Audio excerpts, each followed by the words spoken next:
আমরা কোরআন হাদিস পড়ি নবীর সম্মানের পক্ষে, আবার দেখবেন অনেক ভাইরা কোরআন হাদিস পড়ে নবীর দোষ ত্রুটি খোঁজার জন্য। আমি একটা ওয়াজ শুনেছিলাম, আল্লাহ তাকে হেদায়েত দান করুক, উনি ওয়াজ করেছেন যে নবীজিও ভুল করত, নবীজিও ভুল করত, নাউযুবিল্লাহি মিন যালিক। এবং উনি যুক্তি প্রয়োগ করেছেন হাদিস থেকে, সহিহ হাদিস থেকে। দেখেন কোরআন হাদিস সবাই পড়ে, আমরা কোরআন হাদিস পড়ছি আর বলি নবীজি ভুল করেন না। আবার অনেক ভাইয়েরা কোরআন হাদিস পড়েই বলবে নবীও ভুল করছে। আল্লাহ ভালো করে জানেন, আমার নবীও জানেন, উম্মত নামাজে ভুল করে ফেললে তখন এই নামাজ কিভাবে পূর্ণাঙ্গ করবে, তখন এই মাসালাটা কিভাবে কি করতে হবে, এই শিক্ষাটা নবীজি দিলেন। অর্থাৎ আল্লাহর ইচ্ছায় নবীজি 3 রাকাতে সালাম ফিরাইলেন, সাহাবায়ে কেরাম বিষয়টা জানান দিলেন, নবীজি পূর্ণাঙ্গ আর 1 রাকাত পরে সেজদায় সাহু দিলেন। এখান থেকে নবীজি উম্মতকে শিখাইলেন নামাজে ভুল হইলে সেজদায় সাহু দিতে হয়। ঠিক না ভাই? ঠিক। এটা হলো উম্মতের কল্যাণ, উম্মতকে মাসালা শিক্ষা দেওয়ার জন্য আমার দয়াল নবীজি এরকম করেছেন। কিছু ভাইরা না বুঝেই বলবে নবী ভুল করছে। আরে বোকা, নবী ভুল করে নাই, তুমি আমি ভুল করব, এই ভুল কিভাবে শুধরাইতে হবে এই তরিকা শিক্ষা দিয়েছেন আল্লাহর নবী। ঠিক না ভাই? ঠিক। না বুঝাই ফতোয়া নবী ভুল করছে, বোকা কোথাকার। অনেক কিছু আছে সত্য, তারপরও বলা যায় না, আদবের খেলাফ হয়। যেমন আপনারা খেয়াল করেন, আজকে মাহফিল শেষ করে বাড়িতে গেলে দরজার কিনারে দাঁড়ায় যদি বলেন আম্মা আমি আসছি, দরজা খুলে দেন, মা দরজা খুলে দেন, মা তাড়াতাড়ি করে দরজা খুলে দিবে, দিবে কি না? যদি আম্মাকে আম্মা বলে ডাকেন, মাকে মা বলে ডাকেন, খুশি। যদি মা না ডেকে এইভাবে বলেন আব্বার স্ত্রী দরজা খুলেন, কথা কিন্তু ভুল না, আপনার মা আপনার আব্বার স্ত্রী, কিন্তু আপনি ওই সত্য কথাটা বললেও মা খুশি হবে না। মাকে মা বললেই খুশি হয়, মাকে আব্বার স্ত্রী বললে মা খুশি হয় না। ঠিক না ভাই? ঠিক। এখানে কথা ঠিক, কিন্তু বললে বেয়াদবি। আরেকটা জিনিস খেয়াল করেন, মামা মানে মায়ের ভাই, মামা, মামাকে মামা বললে মামা খুশি হয়, কিন্তু মামাকে যদি আপনি আব্বার শালা বলেন, আব্বার শ্যালক বলেন, তাহলে কিন্তু মামা খুশি হবে না। খুশি হবে?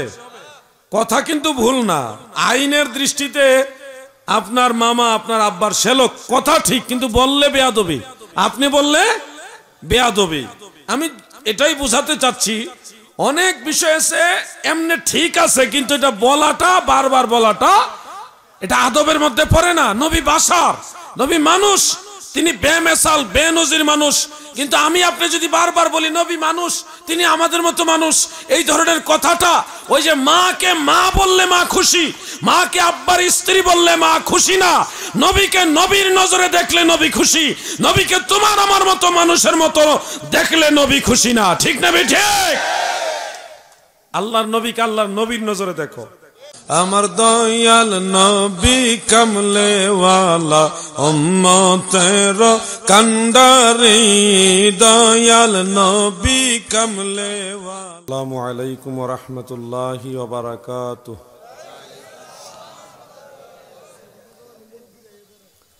আলহামদুলিল্লাহি ওয়াহদাহু লা শারীকা লাহু ওয়া লা নিদ্দা লাহু, والصلاة والسلام على من لا نبي بعده، الذي يحمد حمدا بعد حمدي وآله وأصحابه وأهل بيته أجمعين. أما بعد، فقد قال الله تعالى: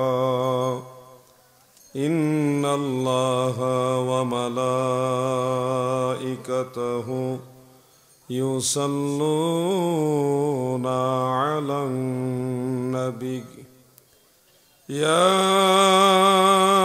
أيها الذين آمنوا صلوا عليه وسلموا تسليما. اللهم صل على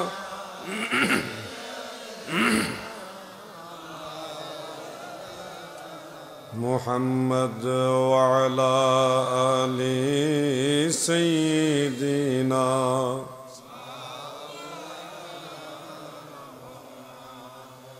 নবীজির ইশকের তীর কলিজায় লাগিল যার ছেড়ে দিছে বাড়ি ঘর সার কইরাছে কান্দন আল্লাহুম্মা সাল্লি মাশাআল্লাহ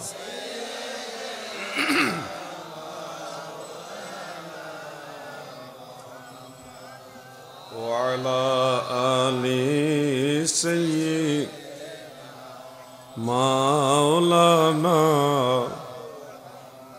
ذكر لا إله إلا الله لا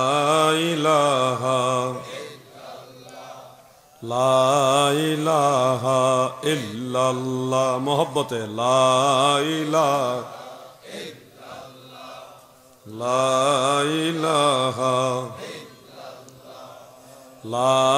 إله إلا الله محمد رسول صلى الله تعالى عليه وآله وسلم ঐতিহ্যবাহী পটিয়া কামারগাঁও দারোগা বাড়ি বাইতুল মামুর জামে মসজিদের উদ্যোগে যুব সমাজের উদ্যোগে আয়োজিত কোভিড-19 হতে আল্লাহ তাআলার দয়ায় চিরমুক্তির কামনায় ওয়াজ ও দোয়ার মাহফিল। আলোচনার প্রারম্ভে মহান স্রষ্টা রব্বুল ইজ্জাত আল্লাহ জাল্লা শানুহু আম্মা নওয়ালুহুর দরবারে শুকরিয়াতান আমরা সবাই বলি আলহামদুলিল্লাহ। মহাপরাক্রমশালী মেহেরবান মাওলার দরবারে আরো শুকরিয়া আদায় করি যে দয়াল আল্লাহ দয়া করে আমাদের মতো নালায়েক নাচিজদেরকে তিনার হাবিব নবী সরকারে দু জাহা সৈয়দুল মুরসালিন রাউফুর রহিম রাহমাতুল্লিল আলামিন আমাদের দয়াল নবী রাসূল আকরাম সাল্লাল্লাহু আলাইহি ওয়াসাল্লামের উম্মত হওয়ার সৌভাগ্য দান করেছেন। এই জন্য আল্লাহ পাকের দরবারে আবারও বলি আলহামদুলিল্লাহ। ইন্তেজামিয়া কমিটির পক্ষ থেকে আলোচনার সুনির্দিষ্ট কোনো বিষয়বস্তু আমাকে দেয়নি, মহব্বত করে দেয়নি, উন্মুক্ত আলোচনা করার জন্যে বলা হয়েছে।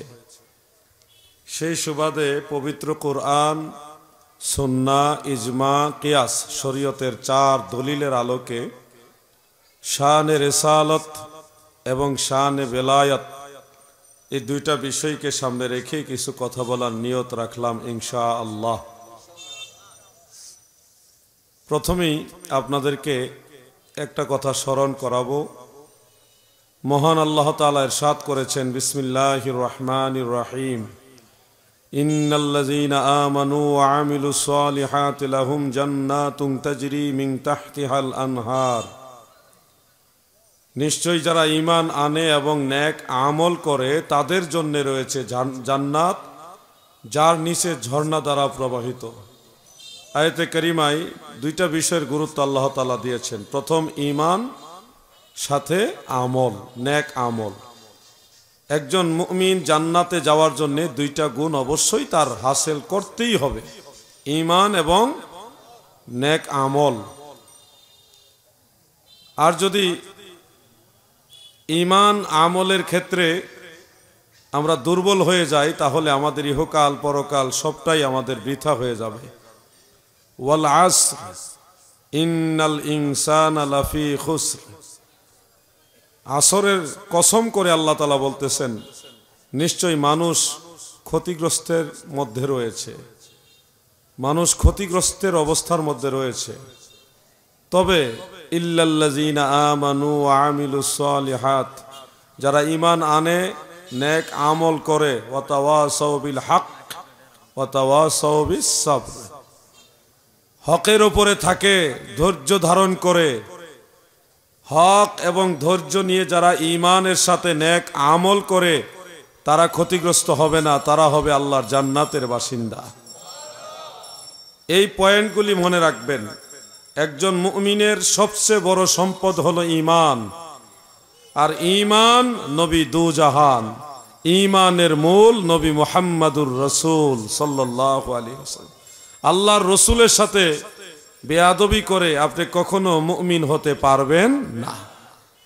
আল্লাহ চিনেছি, আল্লাহ জেনেছি নবীর মাধ্যমে, জান্নাতের সংবাদ পেয়েছি নবীর মাধ্যমে, জাহান্নামের কথা শুনেছি নবীর মাধ্যমে, ফেরেশতা আছে শুনেছি নবীর মাধ্যমে, তাকদীরের ভালো মন্দ আছে বিশ্বাস করেছি নবীর মাধ্যমে, মরার পরে আখেরাত আছে, কবরের আযাব, কবরের শান্তি, হাসরের বিচার, মিজান, পুলসেরাত, এই সবই বিশ্বাস করেছি নবীর কথায়।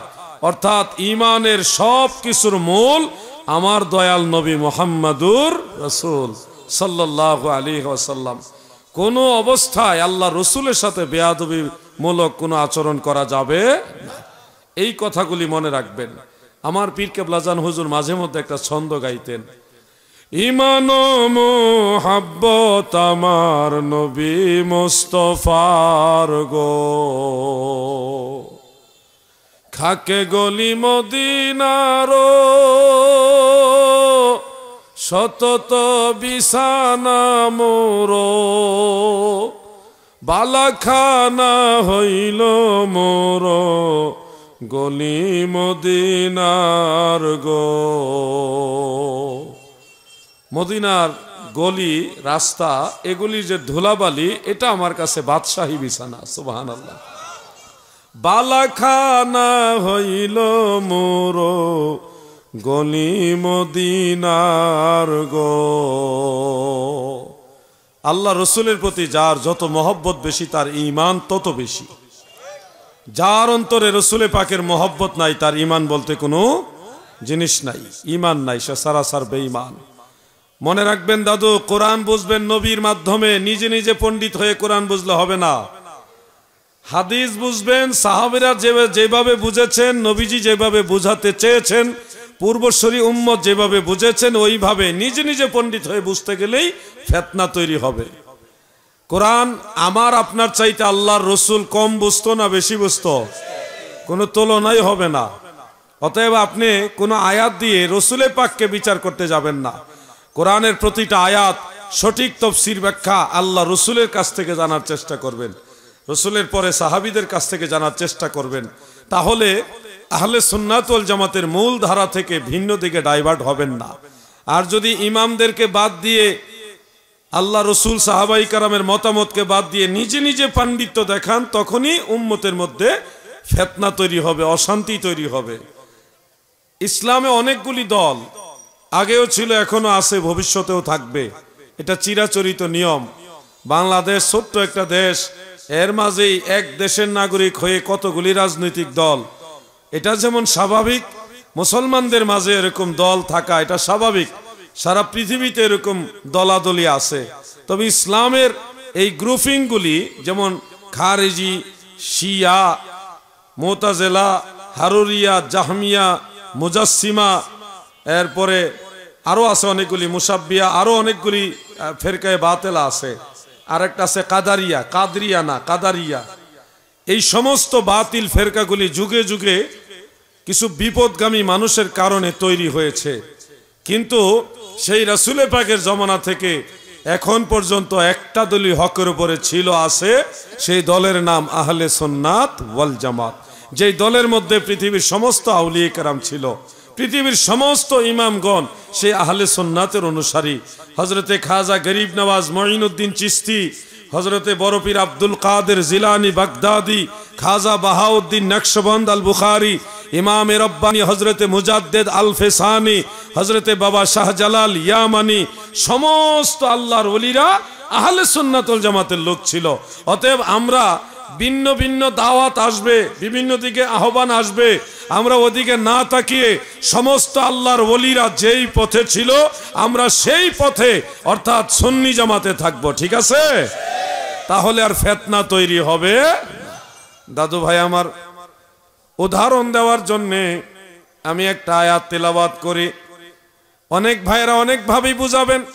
আমি কাউকে গালি দিব না, কারো তিরস্কারও করব না, কারো সমালোচনা করব না, শুধু বলবো ভাই তোমার সাথে আমার বুঝের হয়তো কিছু বেশ কম আছে, কিন্তু তুমিও আল্লাহকে মানো, আমিও আল্লাহকে মানি, তুমিও নবী মানো, আমিও নবী মানি, তুমিও কোরআন হাদিস মানো, আমিও কোরআন হাদিস মানি।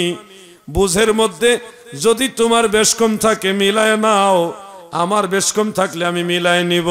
আমরা সবাই মদিনা ওয়ালার পথের যাত্রী, নবীর সাথে আখেরাতে জান্নাতে যাব। সংঘাত নয়, বুঝের বেশ কম থাকলে এটা ম্যাচিং করে নাও। আমার দলে আমি থাকতে পারবো না, আপনার দলে আপনি থাকতে পারবেন না। জান্নাতে যেতে হলে নবীর দলে আপনাকে আমাকে যেতে হবে, এটা হলো শেষ কথা। আমরা অনেকভাবেই কোরআনকে ব্যাখ্যা করি। কোরআন ব্যাখ্যা করার জন্য আমি সোনাকান্দা দারুল হুদা কামিল মাদ্রাসার ফারেক, ওখান থেকে হাদিস কমপ্লিট করেছি, ওখান থেকে তাফসির কমপ্লিট করেছি, ওখান থেকে ফিকহ কমপ্লিট করেছি। আমরা কম বেশি 2-4 পাতা লেখাপড়া করে তারপর এখানে আসছি। যেটা বুঝি না আমাদের উস্তাদদেরকে জিজ্ঞাসা করেছি, বুঝেছি, বোঝার চেষ্টা করেছি। কিন্তু যারা কোনো ধরনের উস্তাদ পীর মুর্শেদের সহযোগিতা না নিয়ে নিজেরাই বড় বড় পণ্ডিত হয়ে গেছে, তারাই সমাজের জন্য বিস্ফোরা হয়ে দাঁড়াইছে। এখানে হলো মূল সমস্যাটা। বন্ধুরা আমার, কোরআনুল কারীমের মধ্যে আল্লাহ তাআলা বলেন, কুল ইন্নামা আনা বাশারুম মিসলুকুম ইউহা ইলাইয়া আন্নামা ইলাহুকুম ইলাহু ওয়াহিদ। নবী গো,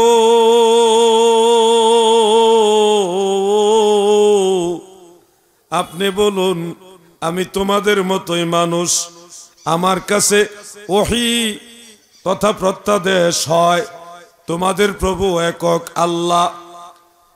এটা কোরআনের আয়াত। কোরআন নাজিল হয়েছে নবীর উপরে। সেই নবী, যেই নবীর উপরে কোরআন নাজিল হয়েছে, সেই নবী এই আয়াত নাজিল হওয়ার পরেও বিভিন্ন প্রেক্ষাপটে বলেছেন, লাস্তু কাহাদিকুম লাস্তু কাহাদি মিনকুম আইয়ুকুম মিসলি। আমি তোমাদের মতো নই, আমি তোমাদের মধ্যে কারো মতো নই। অনেক সময় নবীজি বলতেন আইয়ুকুম মিসলি, তোমরা কে আছো আমার মতো। তাহলে কোরআন আমরা বুঝবো নবীর কাছ থেকে। নবীজির চাইতে আল্লাহর কোরআন কেউ বেশি বোঝে না। আল্লাহ রসুলের উপরে কোরআনের আয়াত নাজিল হয়েছে। কুল ইন্নামা আনা বাশারুম মিসলুকুম, এই আয়াত নাজিল হয়েছে যেই নবীর উপরে, সেই নবী আমাদের বলে দিচ্ছে আমি তোমাদের মতো না। অতএব আমি যদি আল্লাহর রসুলের উপর দিয়ে বৃদ্ধাঙ্গুলি প্রদর্শন করি, নিজে বড় পণ্ডিত সাজি, নবীর উপরে দিয়া বড় হুজুরগিরি দেখাই, আর বলি না নবী আমার মতোই মানুষ, তখন ঘোড়া ডিঙায় ঘাস খাওয়ার মতো হবে। নবীজির উপরে খবরদারি করার কারণে বলেন তো এই লোকটা কি সঠিক পথে থাকতে পারে? এখানেই সমস্যাটা বুঝতে হবে। কেন কোরআন বলল আমি তোমাদের মতো মানুষ, আপনি বলে দেন। দাদু ভাইরা গো, মনোযোগ দিয়ে শুনবেন। তফসিরে মাআলিমুত তানজিল, যেটার আরেকটা নাম হলো তফসিরে বগবী, এবং তফসিরে খাজেনের মধ্যে, তফসিরে কবীরের মধ্যে ইমাম ফখরুদ্দিন রাজি উল্লেখ করেছেন, আনা বাশারুম মিসলুকুম। এই কথাটা বলার উদ্দেশ্য হলো নবীজি সুরতে মানব, সুরতে মানব, মানব সুরতে নবী দুনিয়াতে আগমন করেছেন। এই হিসাবে নবীজি আমাদের মতো। কিন্তু নবীর জবানে কথাটা বলার উদ্দেশ্য হযরতে আব্দুল্লাহ ইবনে আব্বাস রাদিয়াল্লাহু আনহুমা এবং হযরতে হাসান বসরি রাহমাতুল্লাহ আলাইহি, ওনারা বলেছেন যে এটা ছিল রাসূল পাকের তাওয়াদু, মানে বিনয়। অরিজিনালি একেবারে আমরা যেমন নবীও তেমন, নবী যেমন আমরাও তেমন, এটা বোঝানোর উদ্দেশ্য না। উদ্দেশ্য হলো নবী আমাদেরকে নম্রতা শিক্ষা দিচ্ছেন, নবীজি বিনয় প্রকাশ করছেন। আমরা অরিজিনালি কোন মানুষ নবীর মতো না। আমরা যে হাকিকতে নবীর মতো না, এটা হলো আল্লাহর হাবিবের কথাই ফুটে উঠেছে, আইয়ুকুম মিসলি, তোমরা কে আছো আমার মতো, অথবা লাস্তু কাহাদিকুম, আমি তোমাদের কারো মতো না। মনে রাখবেন এই কথাগুলি কেন বলতেছি, আপনারা অনেকে জানেন এই কথাগুলি, তারপরে বলতেছি কারণ অনেক ভাইরা দেখবেন কথায় কথায় আল্লাহর হাবিবের সাথে বেয়াদবি করবেন, বলবেন নবীর কথা এত দরকার কি, এত মিলাদ কিয়াম করো করে মিলাদ করো কেন, উনি তো আমরার মতো একজন মানুষ আসছিল, জাস্ট উনি নবী ছিল আর আমরা নবী না, এরকম পার্থক্য করে। আমি তাদেরকে বলবো ভাই পাগলামি করো না, নবীজি সূরতে বাশার, কিন্তু হাকিকতে নবীজি বেমিসাল বেনজির, আমার নবীর মতো কেউ নাই। অনেক কিছু কথা ঠিক, দেখতে একরকম, নবী আমাদের মতো, এরকম অনেক কিছু আছে সেম সেম, কিন্তু এরপর এটা বলা যাবে না, বললে আদবের খেলাফ হবে। অনেক কিছু আছে সত্য, তারপরও বলা যায় না, আদবের খেলাফ হয়। যেমন আপনারা খেয়াল করেন, আজকে মাহফিল শেষ করে বাড়িতে গেলে দরজার কিনারে দাঁড়ায় যদি বলেন আম্মা আমি আসছি, দরজা খুলে দেন, মা দরজা খুলে দেন, মা তাড়াতাড়ি করে দরজা খুলে দিবে কি না? যদি আম্মাকে আম্মা বলে ডাকেন, মাকে মা বলে ডাকেন খুশি, যদি মা না ডেকে এইভাবে বলেন আব্বার স্ত্রী দরজা খুলেন, কথা কিন্তু ভুল না, আপনার মা আপনার আব্বার স্ত্রী, কিন্তু আপনি ওই সত্য কথাটা বললেও মা খুশি হবে না। মাকে মা বললেই খুশি হয়, মাকে আব্বার স্ত্রী বললে মা খুশি হয় না, ঠিক না ভাই? ঠিক। এখানে কথা ঠিক, কিন্তু বললে বেয়াদবি। আরেকটা জিনিস খেয়াল করেন, মামা মানে মায়ের ভাই, মামাকে মামা বললে মামা খুশি হয়, কিন্তু মামাকে যদি আপনি আব্বার শালা বলেন, আব্বার শ্যালক বলেন, তাহলে কিন্তু মামা খুশি হবে না। খুশি হবে? কথা কিন্তু ভুল না, আইনের দৃষ্টিতে আপনার মামা আপনার আব্বার শ্যালক, কথা ঠিক, কিন্তু বললে বেয়াদবি, আপনি বললে বেয়াদবি। আমি এটাই বোঝাতে চাচ্ছি, অনেক বিষয় আছে এমনি ঠিক আছে, কিন্তু এটা বলাটা, বারবার বলাটা, এটা আদবের মধ্যে পড়ে না। নবী বাশার, নবী মানুষ, তিনি বেমিসাল বেনজির মানুষ, কিন্তু আমি আপনি যদি বারবার বলি নবী মানুষ, তিনি আমাদের মতো মানুষ, এই ধরনের কথাটা, ওই যে মাকে মা বললে মা খুশি, মাকে আব্বার স্ত্রী বললে মা খুশি না, নবীকে নবীর নজরে দেখলে নবী খুশি, নবীকে তোমার আমার মতো মানুষের মতো দেখলে নবী খুশি না, ঠিক না বে? ঠিক। আল্লাহর নবীকে আল্লাহর নবীর নজরে দেখো। মাইকলা ভাই বক্সের ভলিউমটা ঠিক করেন, আওয়াজটা কেন কেন যেন না করে। দাদু ভাই আমার, এই জামানাটা অত্যন্ত ফিতনার জামানা, অত্যন্ত ফিতনার জামানা। ওয়াজ করতেও এখন চিন্তা লাগে, আর ওয়াজ নসিহত, ওয়াজ মুসিবতে বিশাল গন্ডগোল লাগা রয়েছে। ওয়াজ নসিহত আর ওয়াজ মুসিবত, কিছু কিছু ওয়াজে সমাজে ফিতনা তৈরি হয়, আবার কিছু কিছু ওয়াজে মানুষের হেদায়েত আসে। তা আমরা ফিতনার ওয়াজ চাই না, আমরা হেদায়েতের ওয়াজ চাই। কি বলেন আপনারা? এই যে ওয়াজ নসিহত হাজার হাজার লক্ষ লক্ষ টাকা খরচ করে মাহফিলের আয়োজন করছেন, এত কিছু করছেন, যুবকরা অক্লান্ত পরিশ্রম করছে এই মাহফিলকে সাজাইতে যায়। এই পরিশ্রমের পিছনে আমাদের টার্গেট থাকবে আল্লাহর সন্তুষ্টি, নবীর মহব্বত, আল্লাহর সন্তুষ্টি, নবীর মহব্বত, তাহলেই আখিরাতে আপনার নসিব হবে জান্নাত। আর যদি দুনিয়াবি কোনো উদ্দেশ্য থাকে, না আমরা বাহাবা পাবো, বক্তা যদি মনে করে আমি ভাইরাল হব, আর শ্রোতারা যদি মনে করে হুজুরে কয়টা হাসির গল্প করে বলে, কয়টা হাস্যরস করে, তখন এটার মধ্যে আর হেদায়েত থাকবে না, এটা দুনিয়াবি রং তামাশার মধ্যে চলে যাবে, আখিরাতে এটার কোনো ফায়দা হবে না। আমরা আখিরাতের ফায়দা চাই। বিশেষ করে যারা সুন্নি আছি আমরা, আমাদের প্রতিটা কথায়, প্রতিটা থিওরিতে সব সময় আমরা চেষ্টা করি আল্লাহ এবং আল্লাহ রাসূল যেন খুশি থাকে। আমরা কোরআন হাদিস পড়ি নবীর সম্মানের পক্ষে, আবার দেখবেন অনেক ভাইরা কোরআন হাদিস পড়ে নবীর দোষ ত্রুটি খোঁজার জন্য। আমি একটা ওয়াজ শুনেছিলাম, আল্লাহ তাকে হেদায়েত দান করুক, উনি ওয়াজ করেছেন যে নবীজিও ভুল করত, নবীজিও ভুল করত, নাউযুবিল্লাহি মিন যালিক। এবং উনি যুক্তি প্রয়োগ করেছেন হাদিস থেকে, সহিহ হাদিস থেকে। দেখেন কোরআন হাদিস সবাই পড়ে, আমরা কোরআন হাদিস পড়ছি আর বলি নবীজি ভুল করেন না, আবার অনেক ভাইয়েরা কোরআন হাদিস পড়েই বলবে নবীও ভুল করছে। তো আমার ভাইয়েরা, ওনার যুক্তিটা হলো যে আল্লাহ রসুল নামাজ পড়াচ্ছেন, নামাজ হলো 4 রাকাত ফরজ, 4 রাকাত নামাজ ফরজ পড়াতে গিয়ে নবীজি 3 রাকাতে সালাম ফিরাই ফেলছেন। কয় রাকাতে? 3 রাকাতে সালাম ফিরাইছেন। পরে কয়েকজন সাহাবী এসে বললেন, এবং বিশেষ করে জুল ইয়াদাইন একজন সাহাবী, লম্বা হাতওয়ালা একজন সাহাবী, তিনি বললেন, ইয়া রাসূলুল্লাহ, আপনি কি ভুলে গেছেন না আল্লাহ 1 রাকাত নামাজ কমাই দিছে? যেহেতু নামাজ 4 রাকাতে 3 রাকাতে সালাম ফিরাইছেন, তাহলে নিশ্চয়ই নবীজি ভুলে গেছে, ওনার ধারণা নিশ্চয় নবীজি ভুলে গেছে, আর না হয় আল্লাহ 1 রাকাত নামাজ কমায় দিছে। প্রশ্ন এটা করলেন, নবী গো, আপনি কি ভুলে গেছেন নাকি আল্লাহ নামাজ 1 রাকাত কমায় দিছে? আল্লাহর হাবিব জবাব দিলেন, লাম আনসা ওয়ালাম তাকসুর, আমি ভুলিনি, নামাজও কমানো হয়নি। নবীজি বললেন, আমি ভুলিনি, নামাজও কমানো হয়নি। তার মানে বোঝা যাচ্ছে নবীজি ইচ্ছা করে এটা করেছেন। তখন ক্বালু বাল নাসিতা, কিছু সাহাবাই কেরাম বললেন, ইয়া রাসূলুল্লাহ, আপনি মনে হয় ভুলেই গেছেন, কারণ 4 রাকাত নামাজ আপনি 1 রাকাত আগে সালাম ফিরিয়েছেন। তখন নবীজি 1 রাকাত নামাজ পূর্ণাঙ্গভাবে আদায় করে তারপরে সেজদায় সাহু দিয়ে নামাজ কমপ্লিট করলেন। এই একটা ঘটনা বুখারী, মুসলিম, মেশকাত সহ অনেকগুলি হাদিসের কিতাবের মধ্যে আছে। এটাকে ইন্ডিকেট করে আমার ওই ভাইয়েরা বলে থাকেন নবীজি ভুল করেছেন, নামাজ পড়াইতে গিয়ে নবীজি ভুল করছেন। তা আসলে এটা নবীজির ভুল আমরা বলি না। কেন নবীর ভুল বলি না?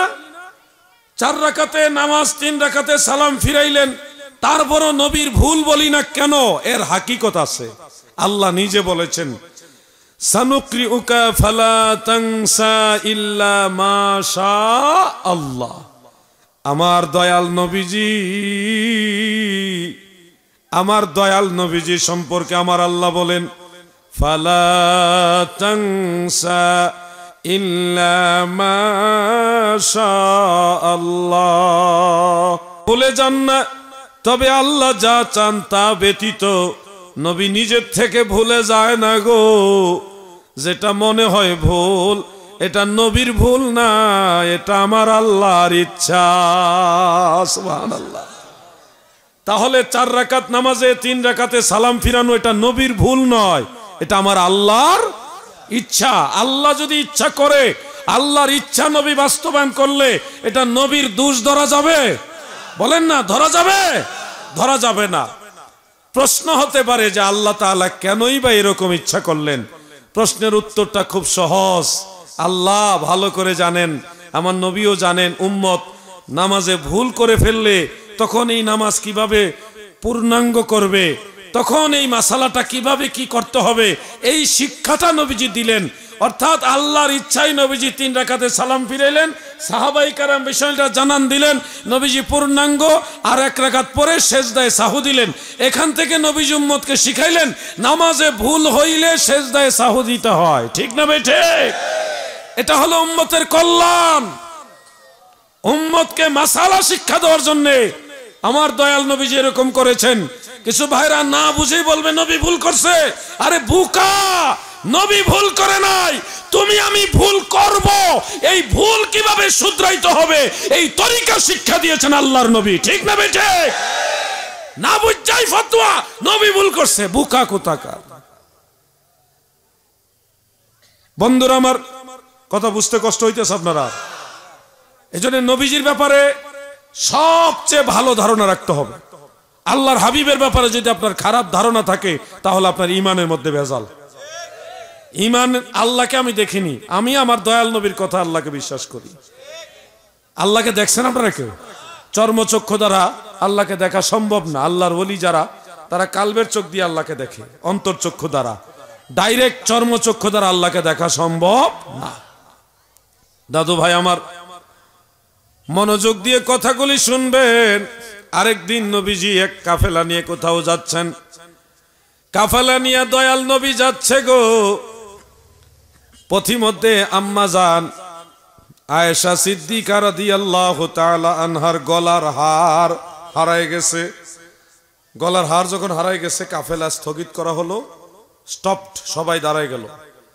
আম্মাজান আয়েশার হার কোথায় হারালো? যে রাস্তা দিয়ে আসছে ওই রাস্তাটা সাহাবাই কেরামের একটা গ্রুপ, তাদেরকে পাঠানো হলো যে তোমরা দেখো হারটা কোথাও পাওয়া যায় কিনা। ওই যে মরুভূমির মাঝখানে ঘটনাটা কোথায় বলেন না, কথা বলেন আপনারা, মরুভূমির মাঝখানে ঘটনা। ওই হার তালাশ করতে গিয়ে কিছুটা সময় বিলম্বিত হয়ে গেল, নামাজের সময় হয়ে গেল। এখন সাহাবীরা আল্লাহর হাবিবের কাছে এসে বলতেছে, ইয়া রাসূলুল্লাহ, নামাজের সময় হয়ে গেছে, এখন আমাদের তো অনেকের ওযু নাই, আর এই মরুভূমির মাঝখানে ওযু করার পানিও নাই, আমরা এখন কি করব? খুব খেয়াল করে শুনবেন, যারা কোরআন হাদিস পড়ে নবীর দোষ খুঁজে, তারা বলে থাকে যে নবী গায়েব জানে না। নবী যদি গায়েব জানতো তাহলে আয়েশার হার কোন জায়গায় পড়ে আছে এটা দিয়ে বলতে পারলো না, সাহাবীদেরকে তালাশ করানোর জন্য লাগাইলো, অতএব বোঝা গেল নবী গায়েব জানে না। তাদের দৃষ্টিভঙ্গি হলো এটা। আর আমরা এই ঘটনা থেকে কি বুঝতেছি ভালো করে খেয়াল করেন। দাদু ভাই আমার, আল্লাহর হাবিব আমার দয়াল নবীজি সাহাবীদেরকে বললেন, আমার আয়েশার হার কোথায় পড়েছে তালাশ করো। ওই তালাশ করতে যায় একটু কাল বিলম্ব হলো, একটু দেরি হলো। তখন নামাজের ওয়াক্ত হয়ে গেল। সাহাবীরা বলল, ইয়া রাসূলুল্লাহ, নবী গো, আমাদের তো অনেকের ওযু নাই, নামাজের ওয়াক্ত হয়ে গেছে, ওযু করার পানিও নাই, এই মুহূর্তে আমরা কি করব? আমরা এখন সালাত আদায় করব কিভাবে? নামাজ পড়ব কিভাবে? এই দরখাস্ত যখন সাহাবীদের কেউ কেউ আমার নবীজির কাছে পেশ করলেন, তখন আমার আল্লাহ তায়াম্মুম করার আয়াত নাজিল করে।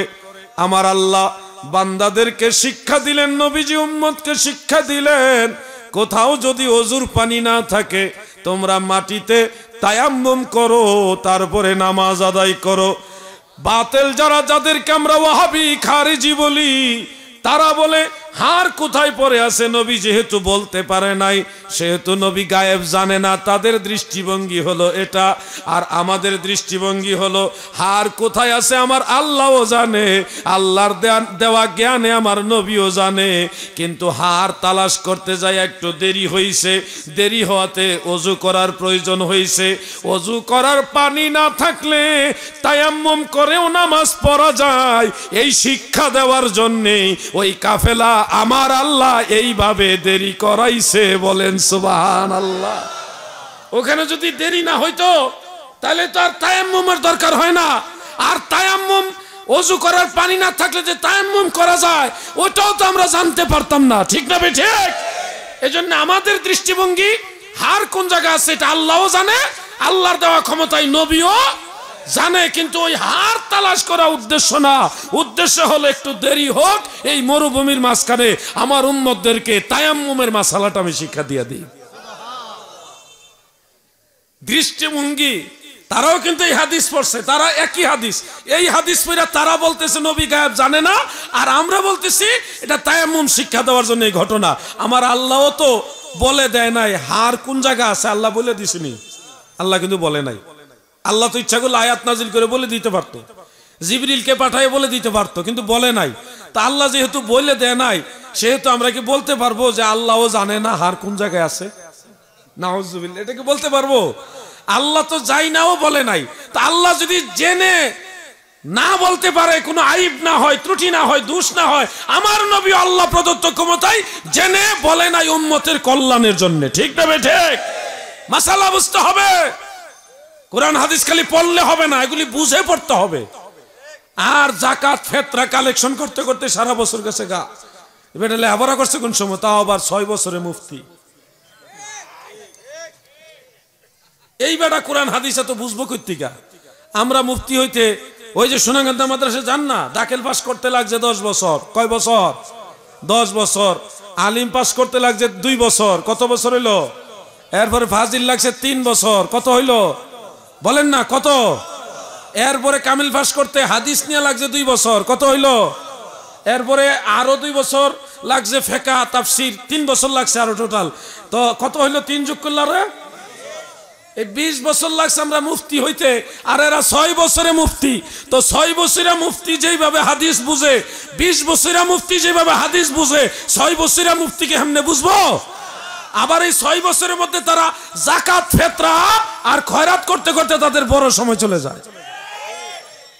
এই জন্যই ভেজালটা লাগছে। রাগ হেন না, কথাগুলি বাধ্য হচ্ছে বলতে, কারণ আমার নবীর উপরে আঘাত করা হয়। আমার নবীর জ্ঞান দিয়েছে কে?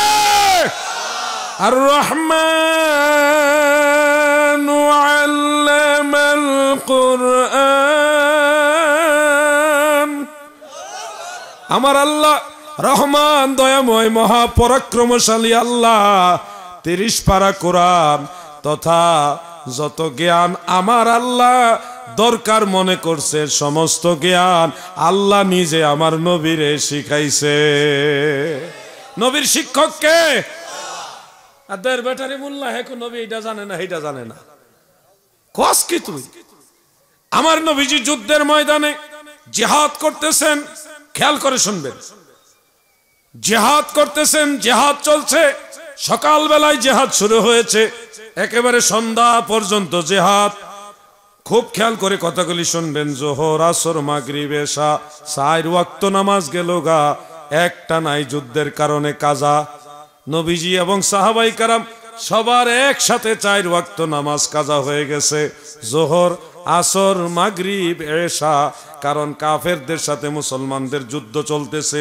এই অবস্থায় ঘটনাক্রমে 4 ওয়াক্ত নামাজ কাজা হয়েছে। এখন এই হাদিস পরে কেউ যদি বলে নবীও কাজা করছে, নবীরও নামাজ কাজা আছে, নাউজুবিল্লাহ, এই ধরনের কথা বললে হবে না। নামাজ কাজা হওয়া মূল বিষয় না। নবীজি এই ঘটনার মাধ্যমে নামাজ যদি কাজা হয়ে যায়, নামাজ যদি ছুটে যায়, এগুলি যে পরে আবার আদায় করা লাগবে, ওই কাজা নামাজের মাসআলা আমার নবী শিক্ষা দিয়েছে ওই যুদ্ধের ময়দানে। এছাড়া আর কখনো আমার নবী নামাজ কাজা করে না। একদিন ফজরের নামাজ হযরতে বিলাল রাদিয়াল্লাহু আনহুকে বলছে, বিলাল, সুবহে সাদেক হলে, ফজরের ওয়াক্ত হলে আমাদের ডেকে দিও, তোমাকে দায়িত্ব দিলাম। বলে আল্লাহর হাবিব সহ সব সাহাবীরা ঘুমায় গেছেন। নবীজির চোখ ঘুমায়, অন্তর ঘুমায় না। মনে রাখবেন, এটা প্রসিদ্ধ, রাসূলের সহিহ হাদিসে প্রমাণিত। নবীজি কিন্তু চোখ ঘুমাইলেও অন্তর ঘুমায় না। এরপরও বেলালকে কেন দায়িত্ব দিলেন? বিলালকে দায়িত্ব দিলেন, এটা একটা দলিল, এটা একটা সাক্ষী যে বিলাল তুমি ডাক দিবা। ঘটনাক্রমে বিলালও ঘুমায় গেছে। একেবারে সূর্য উদয়ের পরে সবার ঘুম ভাঙছে। এখন দয়াল নবীজি সমস্ত সাহাবীদের নিয়ে ফজরের 2 রাকাত সুন্নত আদায় করলেন এবং ফজরের ফরজ জামাতে আদায় করলেন, কাজা। এইখানে নবীজির কাজা হওয়াটা মূল উদ্দেশ্য না। এখানে উদ্দেশ্য হলো নামাজ যদি কারো কোনো কারণে কাজা হয়ে যায়, তখন এটা যে কাজা আদায় করতে হবে, এই মাসআলাটা শিক্ষা দেওয়া হলো মূল উদ্দেশ্য। ঠিক না বে ঠিক? এখানে নবীর দোষ ধরলে হবে না, কারণ নবীজি সামনে যেমন দেখে, পিছনে তেমন দেখে, দিনের আলোতে যেমন দেখে, রাতের গভীর অন্ধকারে তেমনি গোটা দুনিয়াটা আল্লাহর হাবিব হাতের তালু মুবারকের মতো দেখে। আমার নবী জাগ্রত অবস্থায় যেভাবে দেখে, এই যে ঘুমন্ত অবস্থায় নবীজি অন্তর থেকে ওইভাবে অনুভব করে। কিন্তু এখানে নবীর ফেক না। নবীজি কন্ট্রোল করার জন্য দুনিয়াতে আসেননি। নবীজি উম্মতকে দ্বীন শিক্ষা দেওয়ার জন্য এসেছে। এটা হলো মূল টার্গেট। ইন্নামা বুইসতু মুআল্লিমান। আল্লাহর হাবিব বলেছেন, আমি সব মানুষের শিক্ষক হিসেবে প্রেরিত হয়েছি। আমার নবীজি পদে পদে, হারে হারে, বিভিন্ন সময়ে সময়ে আমাদেরকে মাসালা শিক্ষা দিয়েছেন। তোমরা এই কাজটা এইভাবে করবা, এই কাজটা এইভাবে করবা। এটা ছিল নবীর টার্গেট। আর এই জিনিসগুলিকে কেন্দ্র করে কেউ যদি নবীর দোষ খুঁজে, তখন বুঝতে হবে লোকটার ভিতরে নেফাকি ঢুকছে। দুশমনে রাসূল যারা, তাদের অন্তরে নবীর দোষ খোঁজাটাই হলো কাজ। ঠিক না বে ঠিক? আল্লাহ তাদের হেদায়েত দান করুক। বলে না আমি পটিয়া বাজার, পটিয়া কামারগাঁও, এখান থেকে আমরা নবীরে সালাম দেই। কোনো খারাপ নিয়তে দেই? কোন ধরনের আল্লাহর সাথে বিদ্বেষ রাইখা দেই? নবীর মহব্বত নিয়ে দেই না? তো এই সালামের আওয়াজ শুনলেও আমার অনেক ভাইরা বেজার হয়। হ্যাঁ, সালাম বেদাত, ইয়া নবী সালাম আলাইকা বেদাত। কিছু ভাইয়েরা আছেন কোনো কাজ নাই, এমনিতে সাধারণ কোনো কাজ নাই, শুধু সুন্নিদের পিছনে লাইগা থাকা। সুন্নিরা কেন বিরিয়ানি খায়, সুন্নিরা কেন খিচুড়ি খায়, সুন্নিরা কি একলা খায়? তোমরাও তো খাও। আমরা দেখি অনেক জায়গায় মাহফিলে বিরিয়ানি, খিচুড়ি, জিলাপি, বিস্কিট, খেজুর যাই করি, ওয়াহাবিরাও তো খায়, খায় না?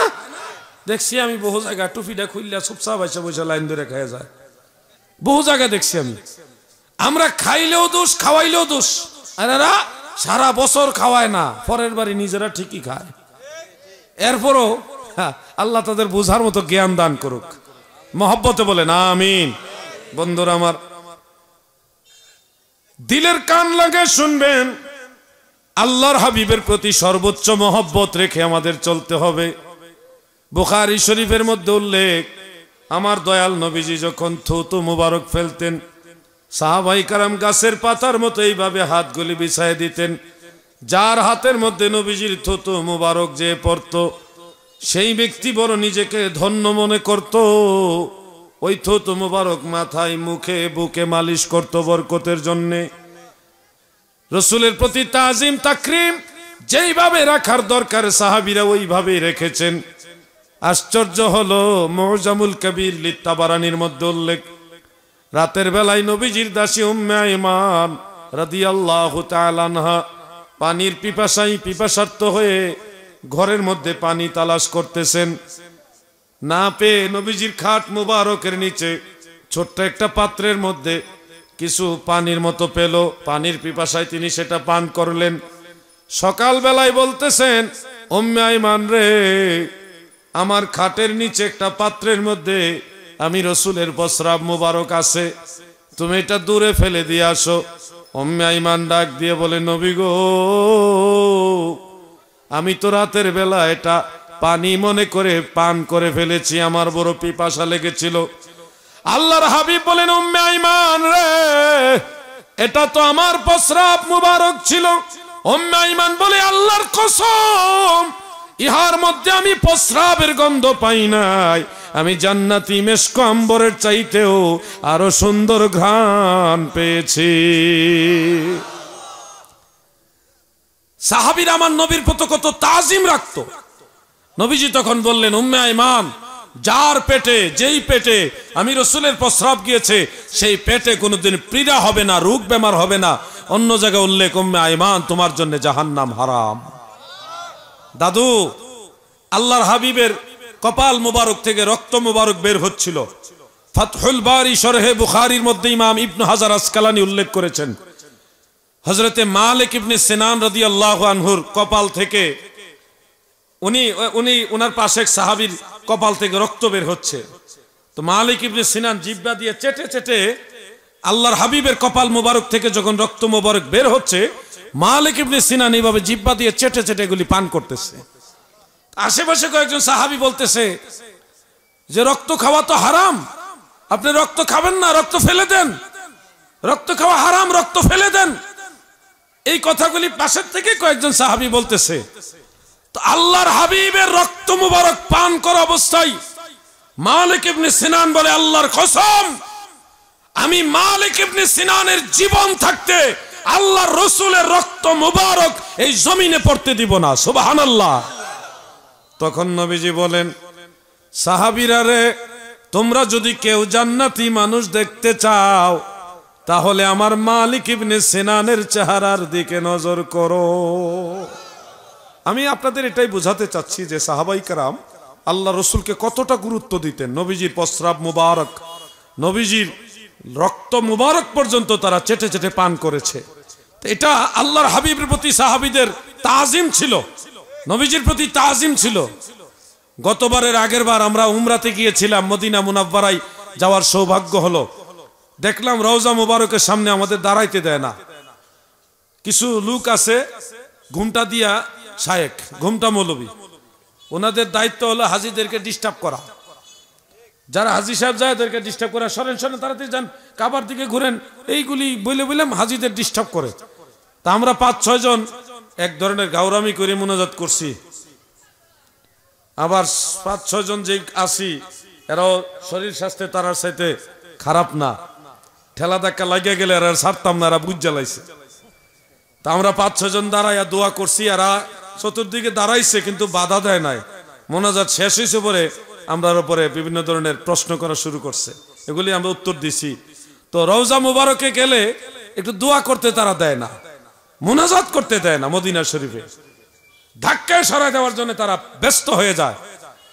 তো আমি কেন বলতেছি কথাগুলি, আজ থেকে 1400 বছর আগের দিকে তাকান, আল্লাহ রসুলের সাহাবীরা রওজা মুবারকে হামাগুড়ি দিয়ে যাইতো, ছোট বাচ্চাদের মতো হামাগুড়ি দিয়ে আল্লাহর হাবিব রওজা মুবারকে যে খুব বিনয়ের সাথে করজোড়ে একেবারে জড়সড় হয়ে বসে থাকতো। নবীজির রওজা মুবারকে সাহাবারা কোন ধরনের উচ্চবাচ্য করতো না, বেয়াদবিও করতো না। এর মাঝে আশ্চর্য হলো, আমি আজকে একটা ভিডিও বার্তা দিয়েছি, এই সিটটা খালি কেন? একজন মুরব্বী বসেন, উনি আসলে আবার আপনি পিছনে যাবেন, খালি থাকলে খারাপ দেখা যায়। উনি আসলে আবার আপনি পিছনে চলে যান, হয়তো উনি কোনো উজর আছে, থাকতেই পারে স্বাভাবিক। আমরা আর অনেকে আবার দেখা গেছে 1.5-2 ঘন্টা ওয়াজ শুনলে একটু এটার লাগে সহ্য হয় না, ফেট ফুলে জায়গা, এটা নেশা সহ্য হয় না। এরকম আসেনি বাংলাদেশে? নাই? আছে? আরে বিড়ি রে বিড়ি, শেষ করে নিল দেশটারে। বিড়ি 2 ঘন্টা মাহফিলে বসে থাকতে পারে না, বিড়ির নেশায় বাইরে জায়গা। তা এরকম করবেন না, উঠতে গেলে আমরা মনে করবো বিড়ি খাওয়ার নেশা ধরছে, নাহলে পেশাব পায়খানা ধরছে।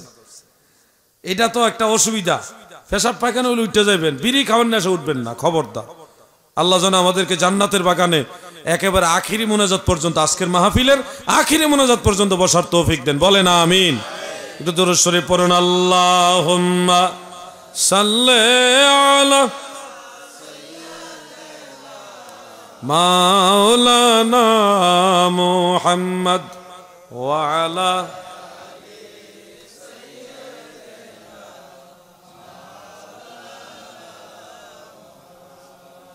দাদু ভাই আমার, রওজা মুবারকে আল্লাহর হাবিবের সাহাবীরা কিভাবে কি করত, কিভাবে যাইতো, এই ব্যাপারে সুনানু আবি দাউদ, মুসনাদু আহমদ একখানা বিশুদ্ধ হাদিস উল্লেখ।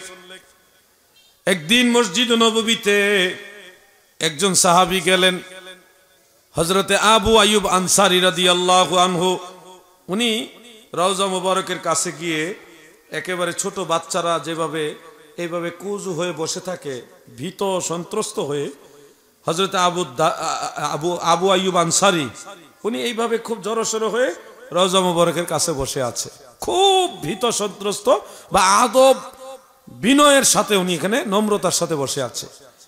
এই সময় মুনাফিক মারওয়ান ইবনে হাকাম সে রওজা মুবারকের কাছে এই দৃশ্যটা দেখলো যে একজন ব্যক্তি রওজা মুবারকের কাছে এইভাবে জড়সড় হয়ে বসে আছে।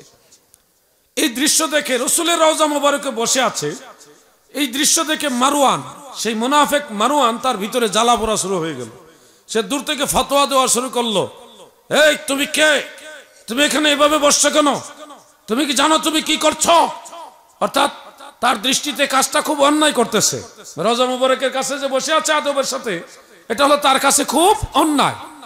এবং বলতে, তুমি কি জানো তুমি কি করছো? এই আওয়াজটা ওই ব্যক্তি শুনলেন যিনি আল্লাহ রাসূলের রওজা মুবারকের কাছে বসা। উনি পিছন দিকে মারওয়ানের দিকে তাকালেন, তাকায় বলতেছেন, আমি জানি আমি কি করছি। জিতু রাসূলুল্লাহি সাল্লাল্লাহু আলাইহি ওয়াসাল্লাম ওয়া লাম আতিল হাজার, আমি আমার রাসূলের কাছে এসেছি। আমি এখানে যে ইট পাথরের স্তূপ এগুলির কাছে আসিনি, আমি ইট পাথরের কাছে আসিনি, আমি আল্লাহর রাসূলের কাছে এসেছি। সুবহানাল্লাহ বলেন। সাহাবীদের দৃষ্টিভঙ্গি দেখেন। আমরাও যদি কোনো মাজারে যাই, ধরেন আপনি সিলেট গেলেন শাহজালালের মাজারে, হযরতে শাহজালালের মাজারটা তৈরি হয়েছে পাথর দ্বারা, প্রাচীন পাথর দ্বারা। আপনারা কি সেই পাথরগুলির কাছে যান না হযরত শাহজালালের কাছে যান? বলেন না, একটু কথা বলেন, কার কাছে যান? আমরা কিন্তু কেউ ইট পাথরের কাছে যাই না, ইট পাথরের তৈরি মাজারের কাছে যাই না। আমরা যাই সেই মাজারে যে আল্লাহর ওলি শুয়ে আছে তার কাছে। ওই আবু আইয়ুব আনসারী রাদিয়াল্লাহু আনহু বললেন, জিতু রাসূলুল্লাহি ওয়ালাম আতিল হাজার, আমি পাথরের কাছে আসিনি, আমি আমার রাসূলের কাছে এসেছি। সুন্নিরা মাজারে যায় না, সুন্নিরা সেই মাজারে আল্লাহর ওলির কাছে যায়। ঠিক না বে ঠিক?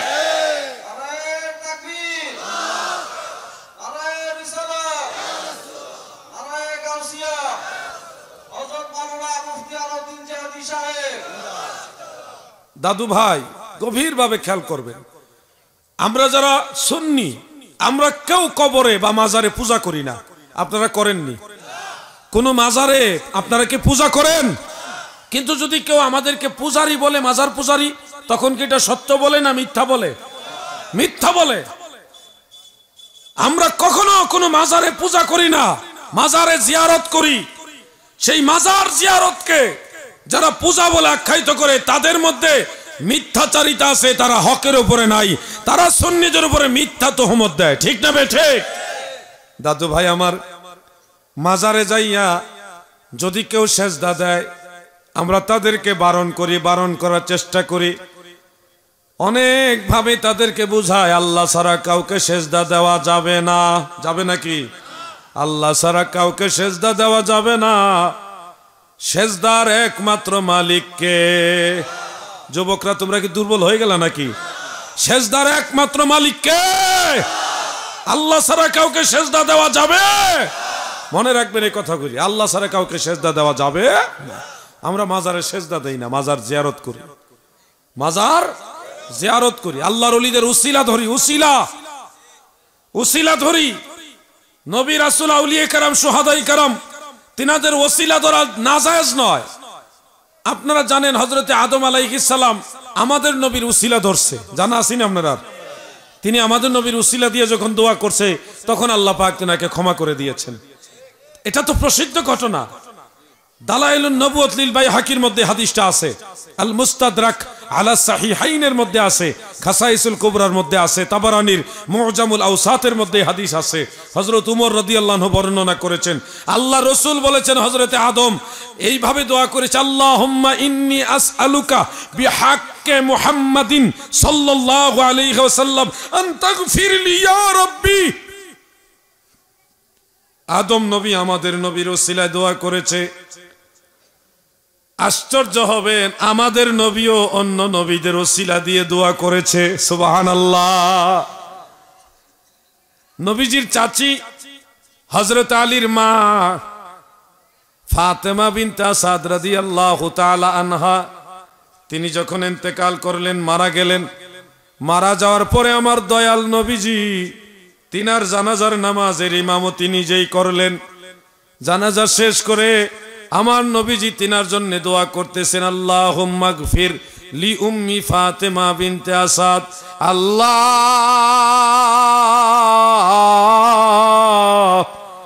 আমার মা ফাতেমা বিনতে আসাদকে তুমি ক্ষমা করে দাও।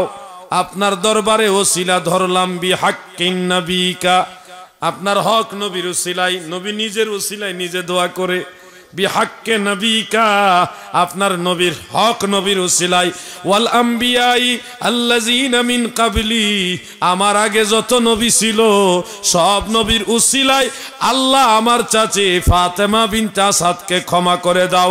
এই হাদিস থেকে প্রমাণ হয়ে যায় আল্লাহর হাবিব রাহমাতুল লিল আলামিন নিজেই উসিলা ধরেছেন। অতএব আপনারা বলুন তো, আদম নবী উসিলা ধরছে, আমরার নবীও উসিলা ধরছে। এমন কি বুখারী শরীফের মধ্যে উল্লেখ আছে হযরত ওমর রাদিয়াল্লাহু আনহু সহ সাহাবায়ে কেরামরাও ওসিলা ধরেছে। বুখারী শরীফের মধ্যে উল্লেখ, ওনারা দোয়া করতেন, আল্লাহুম্মা ইন্না কুন্না নাতাওয়াসসালু ইলাইকা বিনবিয়িকা, আল্লাহ আপনার নবীর উসিলায় আমরা আপনার কাছে প্রার্থনা করতাম। ইন্না কুন্না নাতাওয়াসসালু, আমরা সবাই ওসিলা ধরতাম। কুন্না নাতাওয়াসসালু, আমরা ওসিলা ধরতাম আপনার নবীর। আপনাদের কাছে প্রশ্ন, আদম নবী ওসিলা ধরে দোয়া করেছে, আমাদের নবী ওসিলা ধরে দোয়া করেছে, সাহাবীরা ওসিলা করে দোয়া করেছে। এখন আপনারা বলুন, সেই ওসিলা ধরে দোয়া জায়েজ না নাজায়েজ? জবান খুলে বলেন, জায়েজ না নাজায়েজ?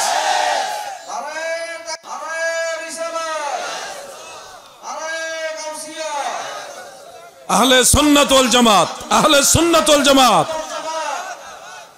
দাদু ভাই, আমার নাম লাগবে না, আপনারা আহলে সুন্নাত ওয়াল জামাত জিন্দাবাদ বলবেন, ঠিক আছে? আমরা সবাই নবীর সেনা। কার সেনা? নবীর সেনা, নবীর পক্ষের সৈনিক। অতএব আহলে সুন্নাত ওয়াল জামাত জিন্দাবাদ। সবাই বলেন আহলে সুন্নাত ওয়াল জামাত। ওই যে পিছনে তারা কয় না, আমি খেয়াল করছি। সবাই বলবেন, আপনারা বলবেন নি? নারায়ে তাকবীর। দেখছেন, এদিকে কইছে এদিকে কইছে, এইখানে এই যে বাসের লগে তো অনেকে কইছে না। একেবারে সবাই রেডি হন। নারায়ে রিসালাত। স্টেজে তো কোনা বালা কইরা বেজালটা তো এখানে। আহলে সুন্নাত ওয়াল জামাত জিন্দাবাদ জিন্দাবাদ। দেখছেন কি সুন্দর আওয়াজ হইছে। শয়তান টেতান থাকলে গেছে গা। বন্ধুরা আমার, ব্যাটারি দুর্বল হইলে চলবো না। আলাউদ্দিন জিহাদির লোকে ব্যাটারি গরম থাকতে হইব, নাহলে ওয়াজ শুনে মজা পাবেন না। আপনারা দুর্বল হইলে আমার ওয়াজও দুর্বল। আমার নবী ওসিলা ধরেছে, সাহাবাই কেরাম ওসিলা ধরেছে, অন্য নবীরা ওসিলা ধরেছে। এরপরেও কেউ যদি বলে ওসিলা ধরা যাবে না, ওই ব্যক্তি আমার নবীর দল হইতে পারে না। ওসিলার বিরুদ্ধে ফতোয়া বেদাত, শিরক, খামোশ। আল্লাহর হাবিব যেহেতু ওসিলা ধরেছে, সেহেতু ওসিলার বিরুদ্ধে কোন সাউন্ড সোনার বাংলায় চলবে না, ঠিক না ঠিক? লেখা নাই, পড়া নাই। সলিমউদ্দিন মাস্টার ভাই ওসিলা শিরক। মুসা আলাইহিস সালাম ওসিলা ধরছে, অন্য নবীরা ওসিলা ধরছে, এক নবী আরেক নবীর ওসিলা ধরছে। উলাইকাল্লাযীনা ইয়াদউনা ইয়াবতাগুনা ইলা রাব্বিহিমুল ওয়াসিলা ইলা রাব্বিহিমুল ওয়াসিলা ইয়াবতাগুনা ইলা রাব্বিহিমুল ওয়াসিলা আইয়ুহুম আকরাবু ওয়া ইয়ারজুনা রাহমাতাহু ওয়া ইখাফুনা আযাবাহু ইন্না আযাবা রাব্বিকা কানা মাহযুরা। এক নবী আরেক নবীর ওসিলা ধরছে, কোরআন শরীফের মধ্যে স্পষ্ট উল্লেখ। আল্লাহ ছাড়া গায়রুল্লাহর ইবাদত করা যাবে না। যারা আল্লাহ ছাড়া গায়রুল্লাহর ইবাদত করে, যেমন ইহুদিরা উজাইর আলাইহিস সালাম ওনারে আল্লাহর ছেলে মনে করে, নাউজুবিল্লাহ কোন। খ্রিস্টানরা হযরত ঈসা আলাইহিস সালামকে আল্লাহর ছেলে মনে করে, নাউজুবিল্লাহ। বিবি মরিয়ম আলাইহিস সালামকে আল্লাহর স্ত্রী মনে করে, নাউজুবিল্লাহ। মনে রাখবেন, আল্লাহু ওয়াহিদ লা শারীকা লাহু ওয়া লা নিদ্দা লা। আল্লাহ একক, আল্লাহর কোনো শরীক নাই, আল্লাহর মতো কিছু নাই। আমাদের দেশে কিছু ভাইরা কয় আল্লাহর বলে আকার আছে। আমার সে ভাইদের বলবো, যুবক ভাইরা তোমরা শোনো, এই ওয়াজটা কাজে লাগবে তোমাদের। এই নরসিংদীতে এই ওয়াজ বেশি দরকার। নরসিংদীর মধ্যে ভাইরাস ঢুকছে, এই ভাইরাস কোভিড-19 করোনা ভাইরাসের চাইতেও খারাপ। আল্লাহর বলে আকার আছে। এই আকার ওয়ালা মুল্লারা শোনো, আল্লাহ হলো স্রষ্টা, আল্লাহ হলো স্রষ্টা, খালেক। আর আকার জিনিসটা হলো সৃষ্টি। আকার জিনিসটা কি? সৃষ্টি। আল্লাহ কি? স্রষ্টা। আল্লাহ কি? আকার জিনিসটা কি? অতএব সৃষ্টির সাথে স্রষ্টার কোনো তুলনা হতে পারে? সহজ উত্তর, আকার মানে সৃষ্টি, আকারের স্রষ্টা হলো আল্লাহ। আকার বা সূরত, আকার বা সূরত এই জিনিসটারে বানাইছে আল্লাহ। ধরেন এই চেয়ার বা সোফা, এটা একটা সৃষ্টি। এটার সৃষ্টি, এটা বানাইছে যিনি, উনি হলো মিস্ত্রি, কাঠমিস্ত্রি। এখানে কাঠমিস্ত্রির সাথে যদি আপনি চেয়ারের তুলনা দেন, হবে? এটারে বানাইছে হইলো মিস্ত্রি, আপনি কোন চেয়ার ওই মিস্ত্রি, বা মিস্ত্রি চেয়ারের মতো, এটা হবে নাকি? আকার, যে কোনো আকার, যে কোনো আকার, সমস্ত আকারের স্রষ্টা হলো আল্লাহ। আল্লাহ সৃষ্টি নয়, আল্লাহ হলো স্রষ্টা। আল্লাহর মতো কিছু নাই। যদি বলেন আকার যদি না থাকে, আকার ছাড়া আবার কোনো কিছুর অস্তিত্ব আসেনি, এরকম যদি বলেন যে আকার ছাড়া কোনো কিছুর অস্তিত্ব আছে কিনা, আমি বলবো আছে তো। সৃষ্টির মধ্যেও এমন জিনিস আছে যেগুলির আকার নাই। সৃষ্টি এমন জিনিস আছে সৃষ্টির মধ্যেও এগুলির কোনো আকার নাই। যুবক ভাইরা বলো পদার্থ কয় প্রকার?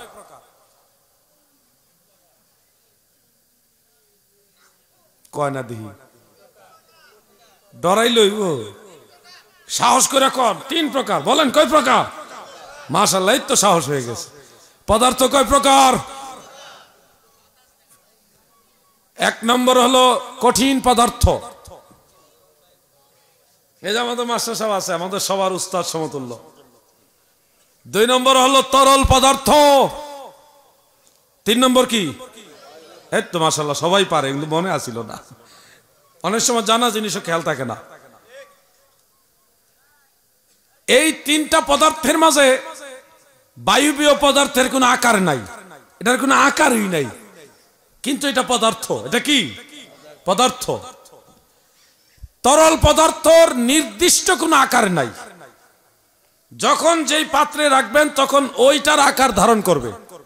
যেমন এইটা কি পানি, পানিটা মানে গ্লাসের ভিতরে পানি, এখন পানির আকার হয়েছে গোল। পানির এখন আকার কি? গোল। এটা যদি 4 কোণা বিশিষ্ট একটা প্লেটে রাখেন তখন পানির আকার হবে 4 কোণা।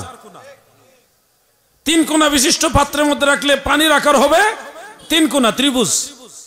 অর্থাৎ পানির নির্দিষ্ট কোনো আকার নাই। আমি এটাই বোঝাতে চাচ্ছি, আল্লাহর এই সৃষ্টি জগতে এমন সৃষ্টি আছে যেগুলির আকার নাই। সৃষ্টি যদি আকার না থাকা সত্ত্বেও অস্তিত্ব থাকতে পারে, স্রষ্টা কেন আকারের ঊর্ধ্বে থেকে তিনি অস্তিত্ব থাকবে না? সৃষ্টির যদি আকার ছাড়া অস্তিত্ব থাকে, স্রষ্টা তো তুলনাহীন, আমার আল্লাহর আকারের ঊর্ধ্বেও অস্তিত্ব আছে। ঠিক না বেঠিক?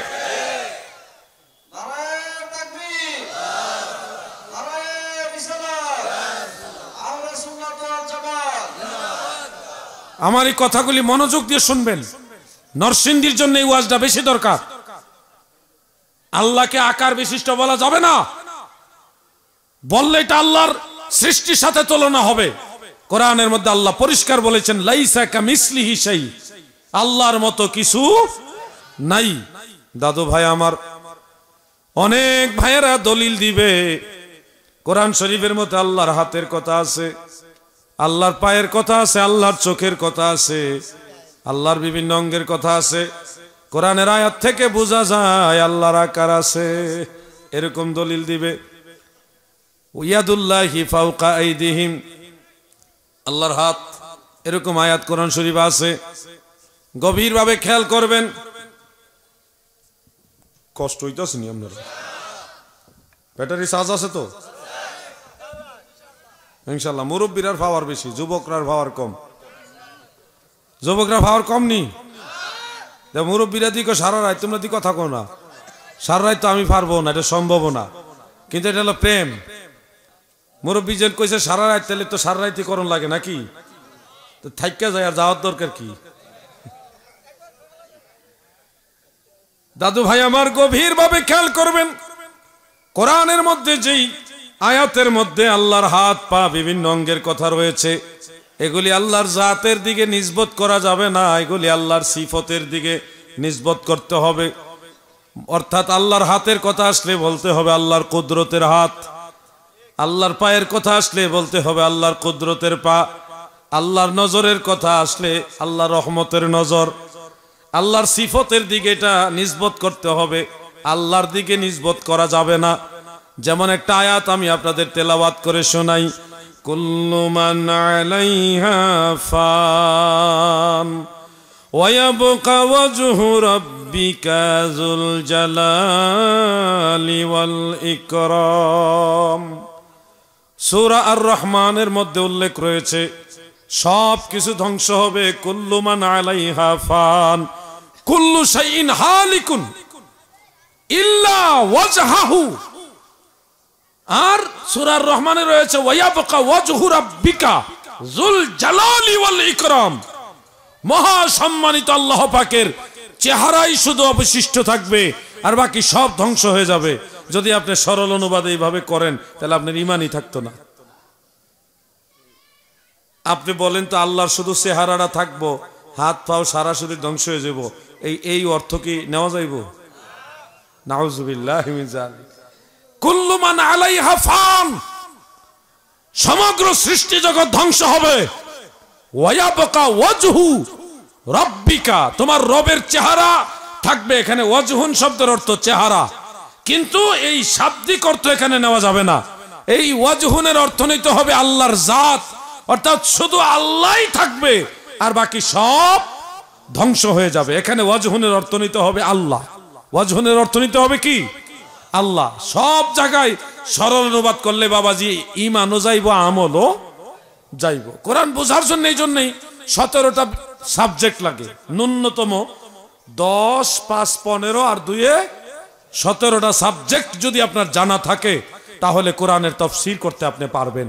আর যদি মাশাআল্লাহ ভেজাল থাকে তাহলে তো তাফসীর করতে পারবেন। ওই যে আল্লাহর হাত পাও সব ধ্বংস করে নেবেন, খালি আল্লাহর চেহারা থাকবে। নাউজুবিল্লাহ। এই জন্য লেখাপড়া কিছু হলে করতে হবে। আমাদের দেশে তো বিশাল বড় বড় মুফাসসির, বড় বড় মুফাসসির, ওনারা মাজারের বিরুদ্ধে আর পীর আউলিয়াদের বিরুদ্ধে কথা না বললে পেটের ভাত হজম হয় না। ওয়াজ, আহা, কাদের উসিলা ইসলামী দেশে আসলো, সে ওলি আল্লাহদের বিরুদ্ধে ওয়াজ না করলে ওনাদের পেটের ভাতই হজম হয় না। মুফাসসির আকীদা বুঝে না, আকীদা বুঝে না, খালি কয় শিরক বেদাত, কোন জায়গায় মিলাদ পড়াইছে এটার বিরুদ্ধে লাগছে। আবার দুরূদ শরীফে ভেঙ্গায়। আপনারা কি নবীর সালাতু সালাম চান কিনা? নবীর দুরূদ সালাম চান কিনা? সাল্লু আলাইহি ওয়া সাল্লিমু তাসলিমা, পাক কোরআনের ঘোষণা। নবীর উপর দুরূদ পড়া, আমার নবীজিকে সালাম দেওয়া, স্বয়ং আল্লাহ পাকের ঘোষণা। আল্লাহুম্মা মুহাম্মদ নবিয়না শাফিঈনা, আল্লাহুম্মা সাল্লি আলা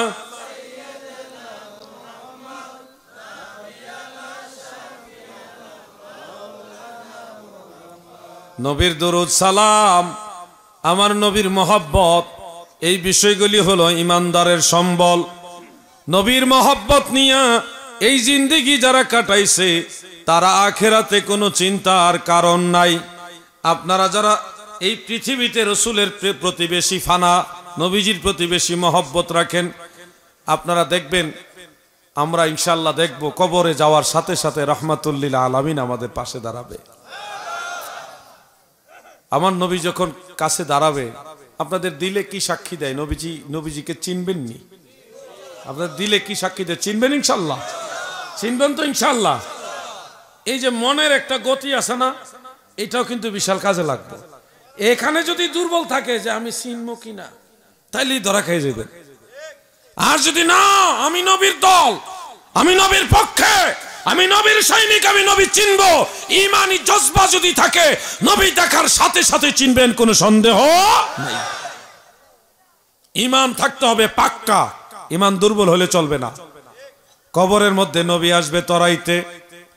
যারা নবীর সালাতু সালাম পছন্দ করেন না, আল্লাহর দোহাই লাগে রে ভাই, নবীর সালাত সালামের বিরুদ্ধে দাঁড়াইও না। তুমিও তো নামাজে আমার নবীরে সালাম দাও, নামাজে দাও, আসসালামু আলাইকা আইয়ুহান নবী ওয়া রাহমাতুল্লাহি, সালাম দেন। আপনিও তো দেন, আমিও দেই। তা আপনি বলবেন তো দাঁড়ায়া দেন কেন? আরে ভাই, আপনিও তো দাঁড়ায় সালাম দেন, আমিও দেই। আপনি না বুঝে আমাদেরকে ভুল বুঝতেছেন। আপনিও না দাঁড়ায় সালাম দেন। কখন দেই? আল্লাহর হাবিবকে মসজিদে প্রবেশ করার সময় দাঁড়ায় সালাম দিতে হয়। কোন জায়গায় প্রবেশের সময়? ইজা দাখালা আহাদুকুমুল মাসজিদা ফালিয়ুসাল্লিম আলান নবিয়্যি সুম্মা ইয়াকুল আল্লাহুম্মা ইফতাহ লি আবওয়াবা রাহমাতিক। সুনানু আবি দাউদ, জামিউ তিরমিজি, সুনান ইবনে মাজা, সুনানু নাসাই, মিশকাতুল মাসাবিহ, আল মুস্তাদরাক আলা সাহিহাইন, মুসনাদু আহমদ, মুসান্নাফু আব্দুর রাজ্জাক, মুসান্নাফ ইবনে আবি শাইবা, মুসনাদু আবু ইয়ালা, আরো অসংখ্য হাদিস গ্রন্থের মধ্যে এই হাদিসটা উল্লেখ। আমার জানা মতে টোটাল 12 জন সাহাবী এটা বর্ণনা করেছে। মসজিদে ঢোকার সময়, মসজিদ থেকে বের হওয়ার সময় বিসমিল্লাহ বলার পরেই আল্লাহর নবীকে সালাম দিয়া তারপরে মসজিদে প্রবেশের দোয়া, বের হওয়ার দোয়া পড়তে হয়। মসজিদে ঢোকার সময় দাঁড়ায়া তুমিও সালাম দিতে হবে, আমাকেও সালাম দিতে হবে। ওই সময় তো আমরা নবীজিকে দেখে সালাম দিব না, না দেখেই, নবীজিকে না দেখে সালাম দিলে তোমার আমার মনে প্রশ্ন, না দেখে কেন সালাম দিব গো, না দেখে কেন সালাম দিব? আমি পটিয়া কামারগাঁও এলাকার মুমিন মুসলমানদের কাছে জানতে চাই, আপনারা কবরস্থানে সালাম দেননি? কেমনে দেন? আসসালামু আলাইকুম ইয়া আহলাল কুবুর, হালাল না, ইয়া আহলাল কুবুর, আসসালামু আলাইকুম ইয়া আহলাল কুবুর। মন থাকবে তো আপনাদের? অনেকে আমি দেখছি আমার বাংলাদেশে মানুষ তো আরবি বেশি দক্ষতা নাই, ইয়া হালাল কুবুর, ইয়া হালাল কুবুর, শব্দটা হবে ইয়া আহলাল কুবুর। আচ্ছা, কবরে কি বসে বসে সালাম দেন না দাঁড়ায় দেন? দাদু শুনেন, কবরে কেউ নাই। যারা জান্নাতি হয়ে গেছে তাদের রুহু চলে গেছে 7 আসমানের উপরে ইল্লিনে, আর যারা আযাবে পাকড়াও হয়ে গেছে তারা চলে গেছে 7 জমিনের নিচে সিজ্জিনে। সুনির্দিষ্ট কিছু আল্লাহর খাস বান্দা ছাড়া আর কোনো মানুষ কবরে নাই। 1-1.5 বছর পরে গিয়ে দেখবেন কবরে হাড্ডিও নাই। কবরে কেউ নাই গো, কবর আছে, কবরবাসী ওখানে নাই। এখানে ওনারে দাফন করছেন, এটা ওনার একটা সমাধি স্তম্ভ, এটা এখানে দাফনের জায়গা কবর। কিন্তু কবরবাসীরা জান্নাতি যারা তারা চলে যায় ইল্লিনে, আর যারা জাহান্নামী তারা চলে যায় সিজ্জিনে। কবরে কেউ নাই রে ভাই, কবরে কেউ নাই। এরপরেও যে আমরা দাঁড়াইয়া কবরস্থানের পাশে সালাম দেই, আসসালামু আলাইকুম ইয়া আহলাল কুবুর। বলেন তো আমাদের সালামটা মৃত ব্যক্তিদের কাছে যায় নাকি যায় না? জোরে বলেন, কে নিয়ে যায়? ফেরেশতারা। বলেন কারা নিয়ে যায়? ফেরেশতারা সালাম নিয়ে যায়। ও আমার নরসিংদীর ভাই বন্ধুরা গো, এই পুটিয়া কামারগাঁও থেকে কবরস্থানের পাশে দাঁড়াইয়া সালাম দিলে যদি 7 আসমানের উপরে ইল্লিনে তোমার সালাম ফেরেশতারা পৌঁছায়া দেয়, পটিয়া কামারগাঁওয়ের কবরস্থানের পাশে দাঁড়াইয়া নবীর উম্মতেরা যদি এই পুটিয়া কামারগাঁও থেকে দাঁড়াইয়া আমার নবীকে সালাম দেয়, বলেন তো ফেরেশতার মাধ্যমে ওই সালাম মদিনায় যায় কি যায় না? জবান খুলে বলতে হবে, যায় কি যায় না? 7 আসমানের উপরে ফেরেশতারা সালাম নিয়ে যায়, সেটা জানো মানো। নবীর কাছে যে ফেরেশতারা সালাম নিয়ে যায়, বাংলাদেশ থেকে সালাম দিলে, পুটিয়া থেকে সালাম দিলে মদিনাওয়ালার কাছে ফেরেশতারা সালাম নেয়, এটা মানতে এত কষ্ট কেন?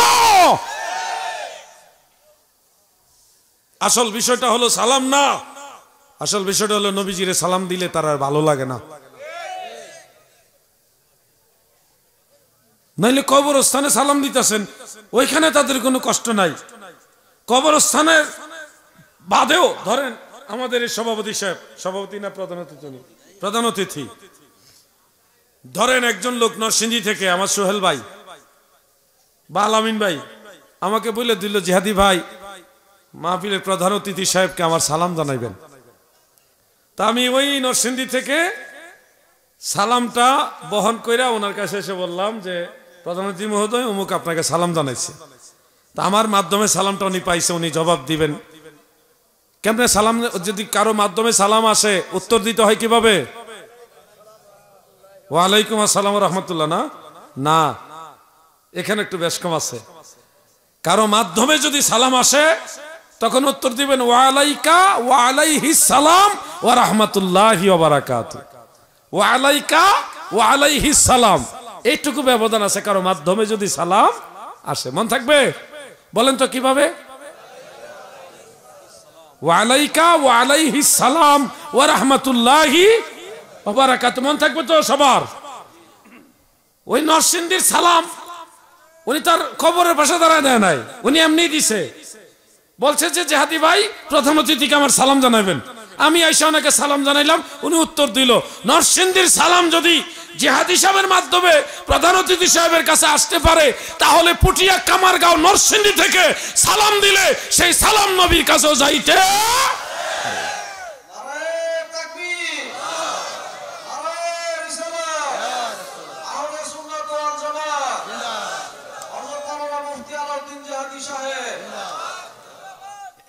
এই কথাগুলি কোনো জটিল কঠিন কথা না, এগুলি সবাই বুঝার কথা।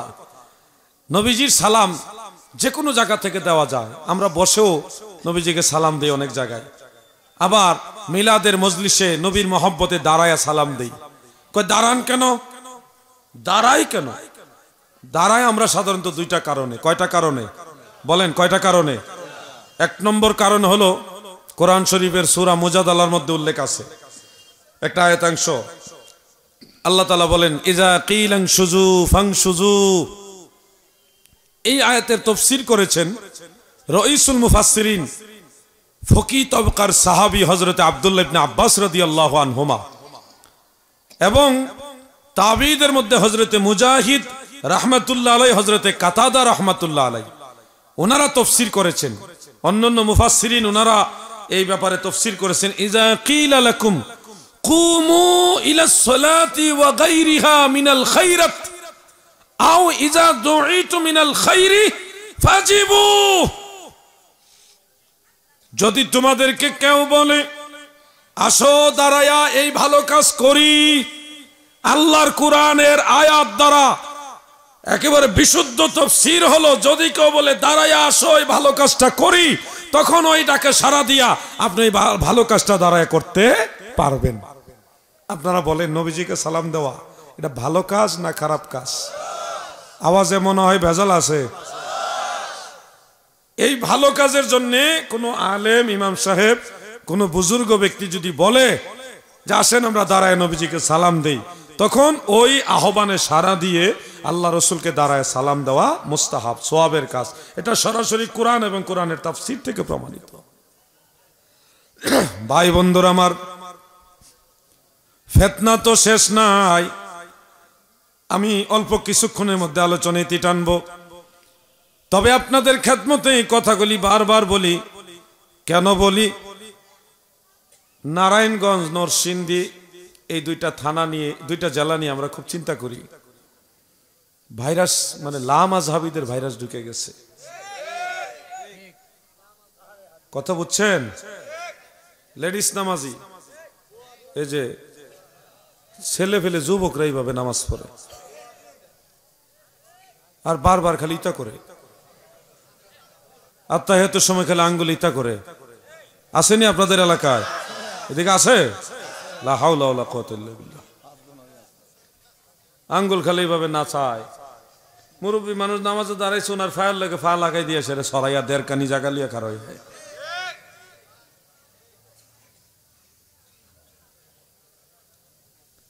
এই ভেজাল, এরা মা বাবার কদম বসি করে না, মাজার জিয়ারত মানে না, মিলাদ কিয়ামের নামও শুনতে পারে না।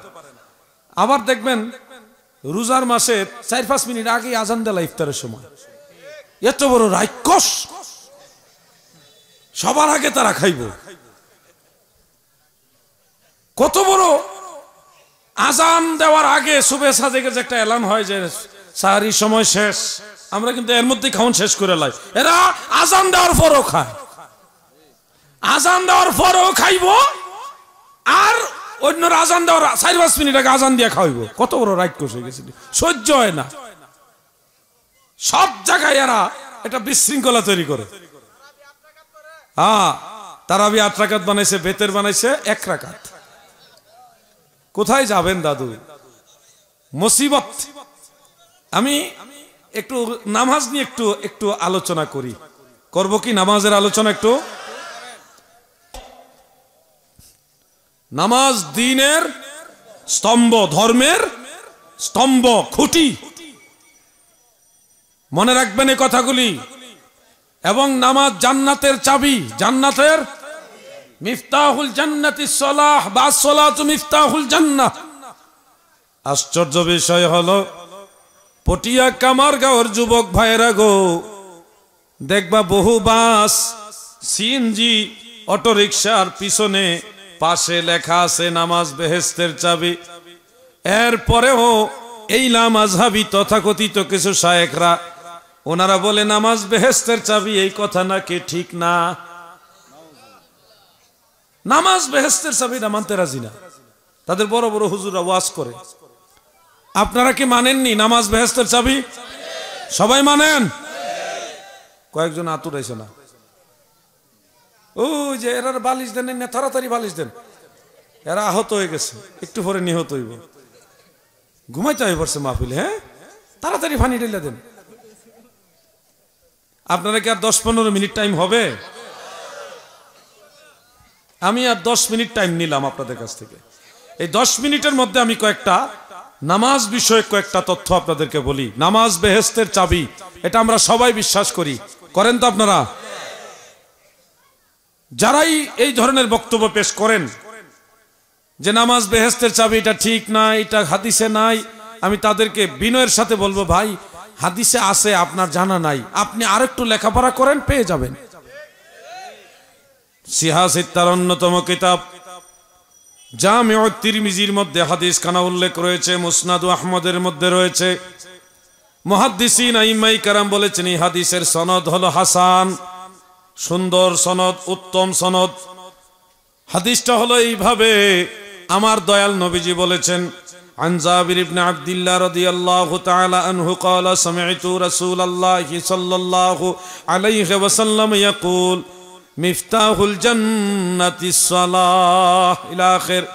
হযরত জাবের রাদিয়াল্লাহু আনহু বর্ণনা করেন, আমি দয়াল নবীজির কাছে শুনেছি গো, আল্লাহর নবী বলেছেন জান্নাতের চাবি হলো নামাজ। সুবহানাল্লাহ। আল্লাহর রাসূল বলেছেন জান্নাতের চাবি নামাজ। সেই নামাজ পড়তে গিয়ে আমার অনেক ভাইয়েরা এখন ফিতনা সৃষ্টি করে থাকেন। তিনারা বলে থাকেন যে এইভাবে পুরুষ লোক বুকের উপর হাত বাঁধতে হবে। আমি একটা আয়াত আপনাদের সামনে তেলাওয়াত করব, আর একটা হাদিস তেলাওয়াত করব। দুইটা দলিল আপনাদেরকে শুনিয়ে প্র্যাকটিক্যালি দুইজন যুবক বা একজন যুবকের মাধ্যমে একটা মাসআলা দেখাবো। মাহফিল কমিটির যুবক ভাইরা তোমরা আসোনি আশেপাশে? কই যুবকরা কোথায়? দুইজন যুবক আসো, যে কোনো দুইজন যুবক মাহফিল কমিটি তোমরা আসো। আমি 2-3 মিনিট পরে তোমাদেরকে তলব করব একটা জিনিস দেখানোর জন্য। তোমাদের মাধ্যমে আমি দেখাতে চাই, যেহেতু তোমরাই কষ্ট করে মাহফিলটা আয়োজন করছো, তোমাদের মাধ্যমে আমি একটা বিষয় দেখাবো। সবাই একটু খেয়াল করেন, আমার দিকে তাকান। সহিহ বুখারী শরীফের মধ্যে হাদিসটা মওকুফ রূপে উল্লেখ আছে হযরত আলী রাদিয়াল্লাহু আনহু থেকে, তরজমাতুল বাবের মধ্যে। আর সহিহ মুসলিমের মধ্যে মারফু মুত্তাসিল সনদে হযরত ওয়াইল ইবনে হুজর থেকে হাদিসটা বর্ণিত রয়েছে। হাদিসটা হলো, ওয়াইল ইবনে হুজর বলেন, রাআইতু রাসূলুল্লাহি সাল্লাল্লাহু আলাইহি ওয়াসাল্লাম ইজা ইফতাতাহাস সালাহ রাফা ইয়াদাইহি। তিনি বলেন, আমি আল্লাহ রাসূলকে দেখলাম নবীজি যখন নামাজ শুরু করতেন 2 হাত উঁচা করতেন, কানের লতি মুবারক পর্যন্ত 2 হাত উঁচা করতেন। সুবহানাল্লাহ। সুম্মা ওয়াদা ইয়াদাহুল ইয়ুমনা আলা কাফফিহিল ইউসরা। এরপরে নবীজি বাম হাতের কবজির উপরে ডান হাত রাখতেন। সুম্মা ওয়াদা ইয়াদাহুল ইয়ুমনা মানে ডান হাত রাখতেন, আলা কাফফিহিন, কাফ মানে কবজি, আলা কাফফিহিল ইউসরা বাম হাতের কবজির উপরে ডান হাত রাখতেন। বাম হাতের কবজির উপরে আল্লাহ রাসূল ডান হাত রাখতেন। এবার একজন যুবক আসো, একজন কই হ্যাঁ আছে, কেডা আছে? আচ্ছা হুজুরে দিয়ে এলে তো হইতো না, একজন যুবক চাইতেছি আমি। হুজুরা তো মানে জানে, আমি একজন ইয়াং ম্যান চাই। যে কোনো আসো একজন, এদিক থেকে একজন আসেন, আপনি আসেন আলামিন ভাই। সবাই তাকান, আল্লাহ রাসূল কবজিতে ধরছে, আপনিও কবজিতে ধরেন। কোথাও রাখেন, একটু দূরে রাখেন আপাতত, পরে কইতাছি। এই কবজিতে ধরছেন নি? ধরছেন। কারণ আপনি নিরপেক্ষ, উপরে ঠেলবেন না, নিচেও ঠেলবেন না, নরমাল একবার কোনো দলাদলি তাপে যাবেন না। কবজিতে ধরা অবস্থায় হাতটা ছাড়েন, ধরা অবস্থায়। হ্যাঁ, এবার ওইদিকে ঘুরেন, সবাই তাকান। কই ধরছে? জোরে কর নাকি আপনারা?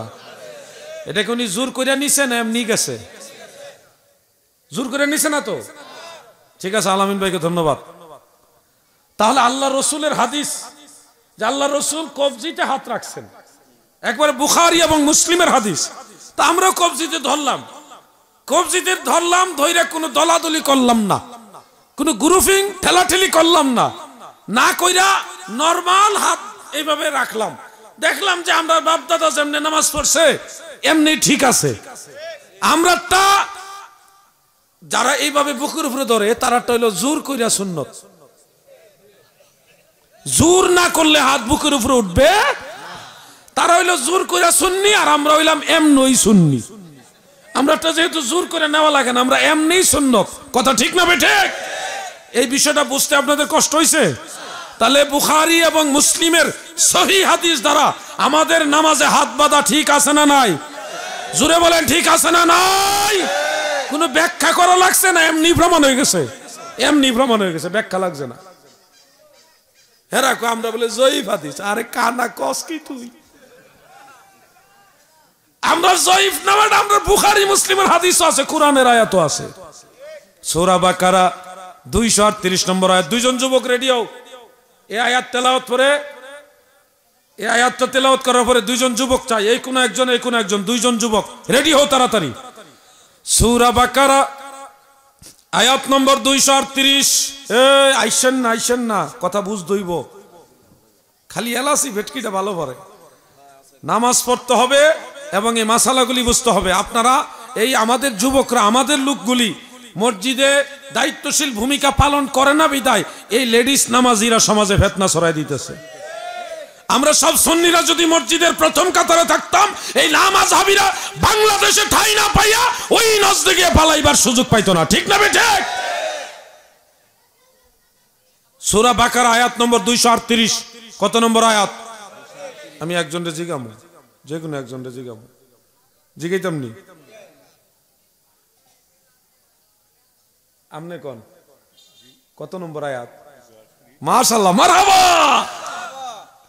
শুধু আপনাদের নরম পাইছি তা না, আমার স্টেজের লোকগুলি ফিটিং আছে মাশাআল্লাহ। ডাইনো ফিটিং, বামেও ফিটিং আছে। দেখলেও তো মানুষগুলি একটু মধ্যে অন্তরের মধ্যে একটা মহব্বত আসে। একেবারে সাদা দাড়ি, সাদা টুপি, একটা আল্লাহ তাআলা কবুল করে জান্নাতি চেহারা। বলেন আমিন। আল্লাহ যেন কবুল করে, আমরা দোয়া করি। দুইজন মানুষ পারফেক্ট, মনোযোগ দিয়ে ওয়াজ শুনতেছে। ওয়াজ যদি না শুনে আর ফুতুলের মতো বৈশা থাকে আর ঘুমায়, এই লোক স্টেজে থাকলে ওয়াজে ভাই যাইব না। আর লগে বুঝতে হইব, বুঝদার মানুষ থাকতে হইব লগে, তাইলে মনে করবেন যে ওয়াজের মধ্যে ফায়েজ আসবে।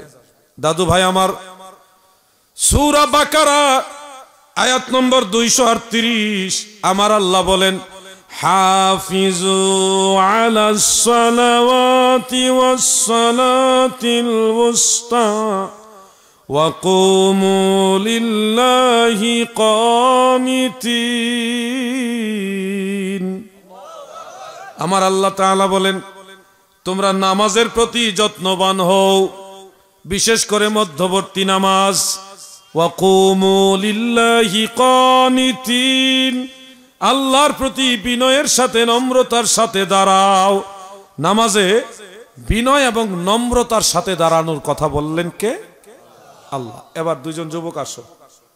এরা কই? ফুলাফিন্ডি গেল কাকু? এরা কি বিরিয়ানি নিয়ে ব্যস্ত আছে নাকি? এরা বিরিয়ানি বাদ না তাহলে কই গেছে গাড়ি? হুজুর আইছে। আচ্ছা, সাদ্দরটা একটু থন, একটু নিত না কেউ থন, এটা পাহারাদার একজন হেডও থন, বিষয়টা ক্লিয়ার বুঝাইতে হবে। আপনি এখানে দাঁড়ান, আর আপনি ঠিক আছে, দুইজন একবার পারফেক্ট হয়েছে। আপনি এই কবজিতে ধরে নাবির নিচে রাখেন, ধরে ওই দিকে ঘুরে দাঁড়ান, আর একটু আগান, সবাই দেখবো আপনারে। আর আপনি বুকের উপরে ধরেন, একবার বুকের উপরে, এই যাইবে। হ্যাঁ ঠিক আছে, হ্যাঁ আর একটু আগান আপনি। সবাই দুজনের দিকে তাকান। একজন নাভির নিচে হাত বেঁধেছে, আরেকজন বুকের উপর হাত বেঁধেছে।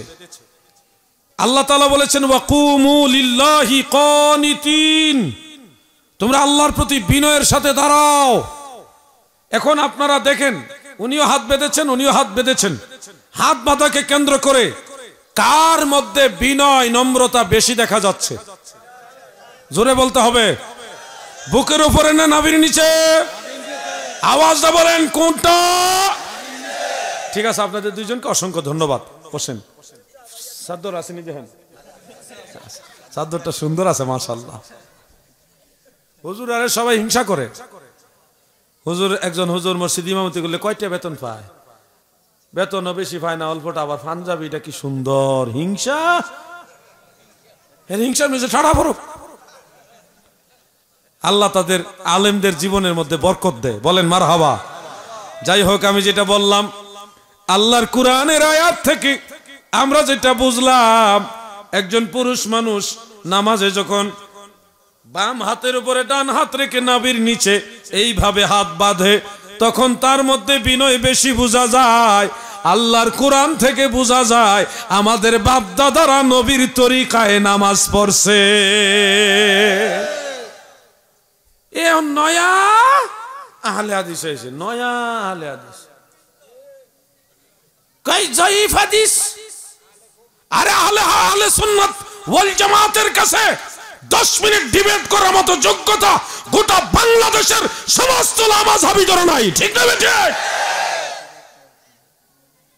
এদেরকে বাহাসের ডাক দিলে আসে না, খালি মিডিয়াতে বসে বসে ফুটুর ফুটুর ফুটুর ফুটুর ফুটুর ফুটুর।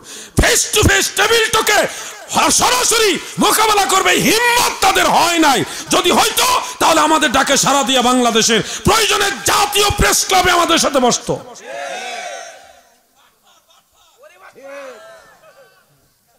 আমরা তাদের বহু ধূর ধরেছি অনেক জায়গায়, কিন্তু উত্তরও দেয় না। ধরে নিলে আবার উত্তরও দেয় না, কেমনে কেমনে জানে কেটে জায়গা। এই নামাজ সম্পর্কে একটা বই লিখেছি, প্রিয় নবীজির সালাত, এই যে হাত বাঁধার ব্যাপারে আরো যত দলিল হাদিস, সহি হাদিস সব এটার মধ্যে দিয়েছি। আমিন জুড়ে নাচতে, তারপরে রফুল ইয়াদান, বারবার হাত উঠাবেন কিনা, নামাজের পরে হাত তুলে মুনাজাত, সম্মিলিত মুনাজাত, জানাজার পরে মুনাজাত, আজানের আগে সালাত সালাম, আজানের পরে দোয়া, একামতে হাইয়া আলাস সালার সময় কেন দাঁড়াই, নামাজের আরো যত মাসালা, বেতের নামাজ, তারাবি নামাজ, ওই যে 8 রাকাত না 20 রাকাত কারা জানে কইছিল? 8 রাকাত বানাইলিছে এরা। আপনি কি 8 রাকাত পড়েননি? না। হ্যাঁ, এই বইটা নামাজের সব দলিল এটার মধ্যে আপনারা পেয়ে যাবেন। এই বইটা নিয়ে আসতেছে, সংগ্রহ করে রাখেন, অবহেলা করবেন না। আপনার না লাগলে আপনার স্ত্রীর লাগবে। নারী পুরুষের নামাজের পার্থক্য এটার মধ্যে আছে দলিল সহকারে। আপনার স্ত্রীর না লাগুক, আপনার ছেলের লাগবে, নাহলে মেয়ের লাগবে। একজন মুসলমানের ঘরে একটা নামাজের বই থাকা উচিত। আপনারা কি বলেন? এই বইটা নিয়ে যাবেন। টাকা পয়সা একান্তই না থাকলে আমার এই আলামিন ভাই আছে, আলামিন পাঠান, দাঁড়ান না, আপনার পরিচয় করে দিই। বড়ইতলা দোকানও আছে, ওনার সাথে যোগাযোগ করবেন, ওনার কাছ থেকে বইটা নিয়ে যাবেন। ভাই, বই মূলত ব্যবসা, বিজনেস না, এটা খেদমত। বাতিলদের বই ঘরে ঘরে পৌঁছে গেছে, আমাদের সুন্নিদের বই ঘরে ঘরে পৌঁছা দূরের কথা, এলাকাতে একটা পাওয়া যায় না। এটা আমাদের ব্যর্থতা। আপনাদের সবার সহযোগিতা করতে হবে, এই বইগুলি সবার কাছে পৌঁছে দিতে হবে। আরেকটা বই আছে, মা বাবা মুরব্বীরা মারা গেলে 40 জিয়াফত, ফাতেহা, ইসালে সব আমরা করি না? 4 দিনে, 5 দিনে, 10 দিনে, 40 দিনে, 41 দিনে এরকম অনুষ্ঠান আমরা করি। তারা বলে জায়েজ নাই, দলিল নাই। হেরারে দেলাইলে জায়েজ। আমরা যে করি, আমাদের দলিলগুলি কি? কোরআন এবং হাদিস থেকে সব দলিল এটার মধ্যে আনছি। এটা 100 টাকা হাদিয়া, সংগ্রহ করে নেন, ঘরে ঘরে নিয়ে নেন, কাজে লাগবে ভাই। কোন দিন কাজে লাগবে আপনি জানেন না। আগেরটা বড়টা হইলো 300 টাকা, এটা বড় তো। আচ্ছা, এরপরে যদি 10-20 টাকা কম থাকে, এটা আপনারা কনসিডার করা হইব, কিন্তু দিয়েন। হ্যাঁ, ইনশাল্লাহ। ফরজ নামাজের পরে সম্মিলিত মুনাজাত, হাত তুলে মুনাজাত, এবং জানাজার পরে দোয়া মুনাজাত, এটার পক্ষে বইটা লিখছি আলাদা। আপনাদের কাজে লাগবে। যুবক ভাইরা, তোমাদের লাগবে বেশি। আর নামাজি যারা পড়ে না, হেরা কি কাজে লাগবে? যে সমস্ত যুবক ভাইরা নামাজ পড়ে, তাদের জন্য কাজে লাগবে। আর আরেকটা বই আছে, অনেক ওয়াহাবিদের ঘোষিত অনেক জাল হাদিসি আল হাদিস। এরা অনেক হাদিসকে জাল হাদিস বানিয়ে দিতেছে। এই জন্যে ওই হাদিসগুলি কোন কিতাবে, কত খণ্ডে, কত পৃষ্ঠায়, সব এটার মধ্যে উল্লেখ করে বইটার নাম দিয়েছি ওয়াহাবিদের ঘোষিত অনেক জাল হাদিসি আল হাদিস, এটা 200 টাকা হাদিয়া, আপনারা নিয়ে যাবেন, বইগুলি নিয়ে আসতেছে। আমি আলোচনা ইতি টেনে দিলাম, 10 মিনিট তো অনেক আগে শেষ হয়েছে, তারপরও আমি একটু লম্বা করে শেষ করলাম।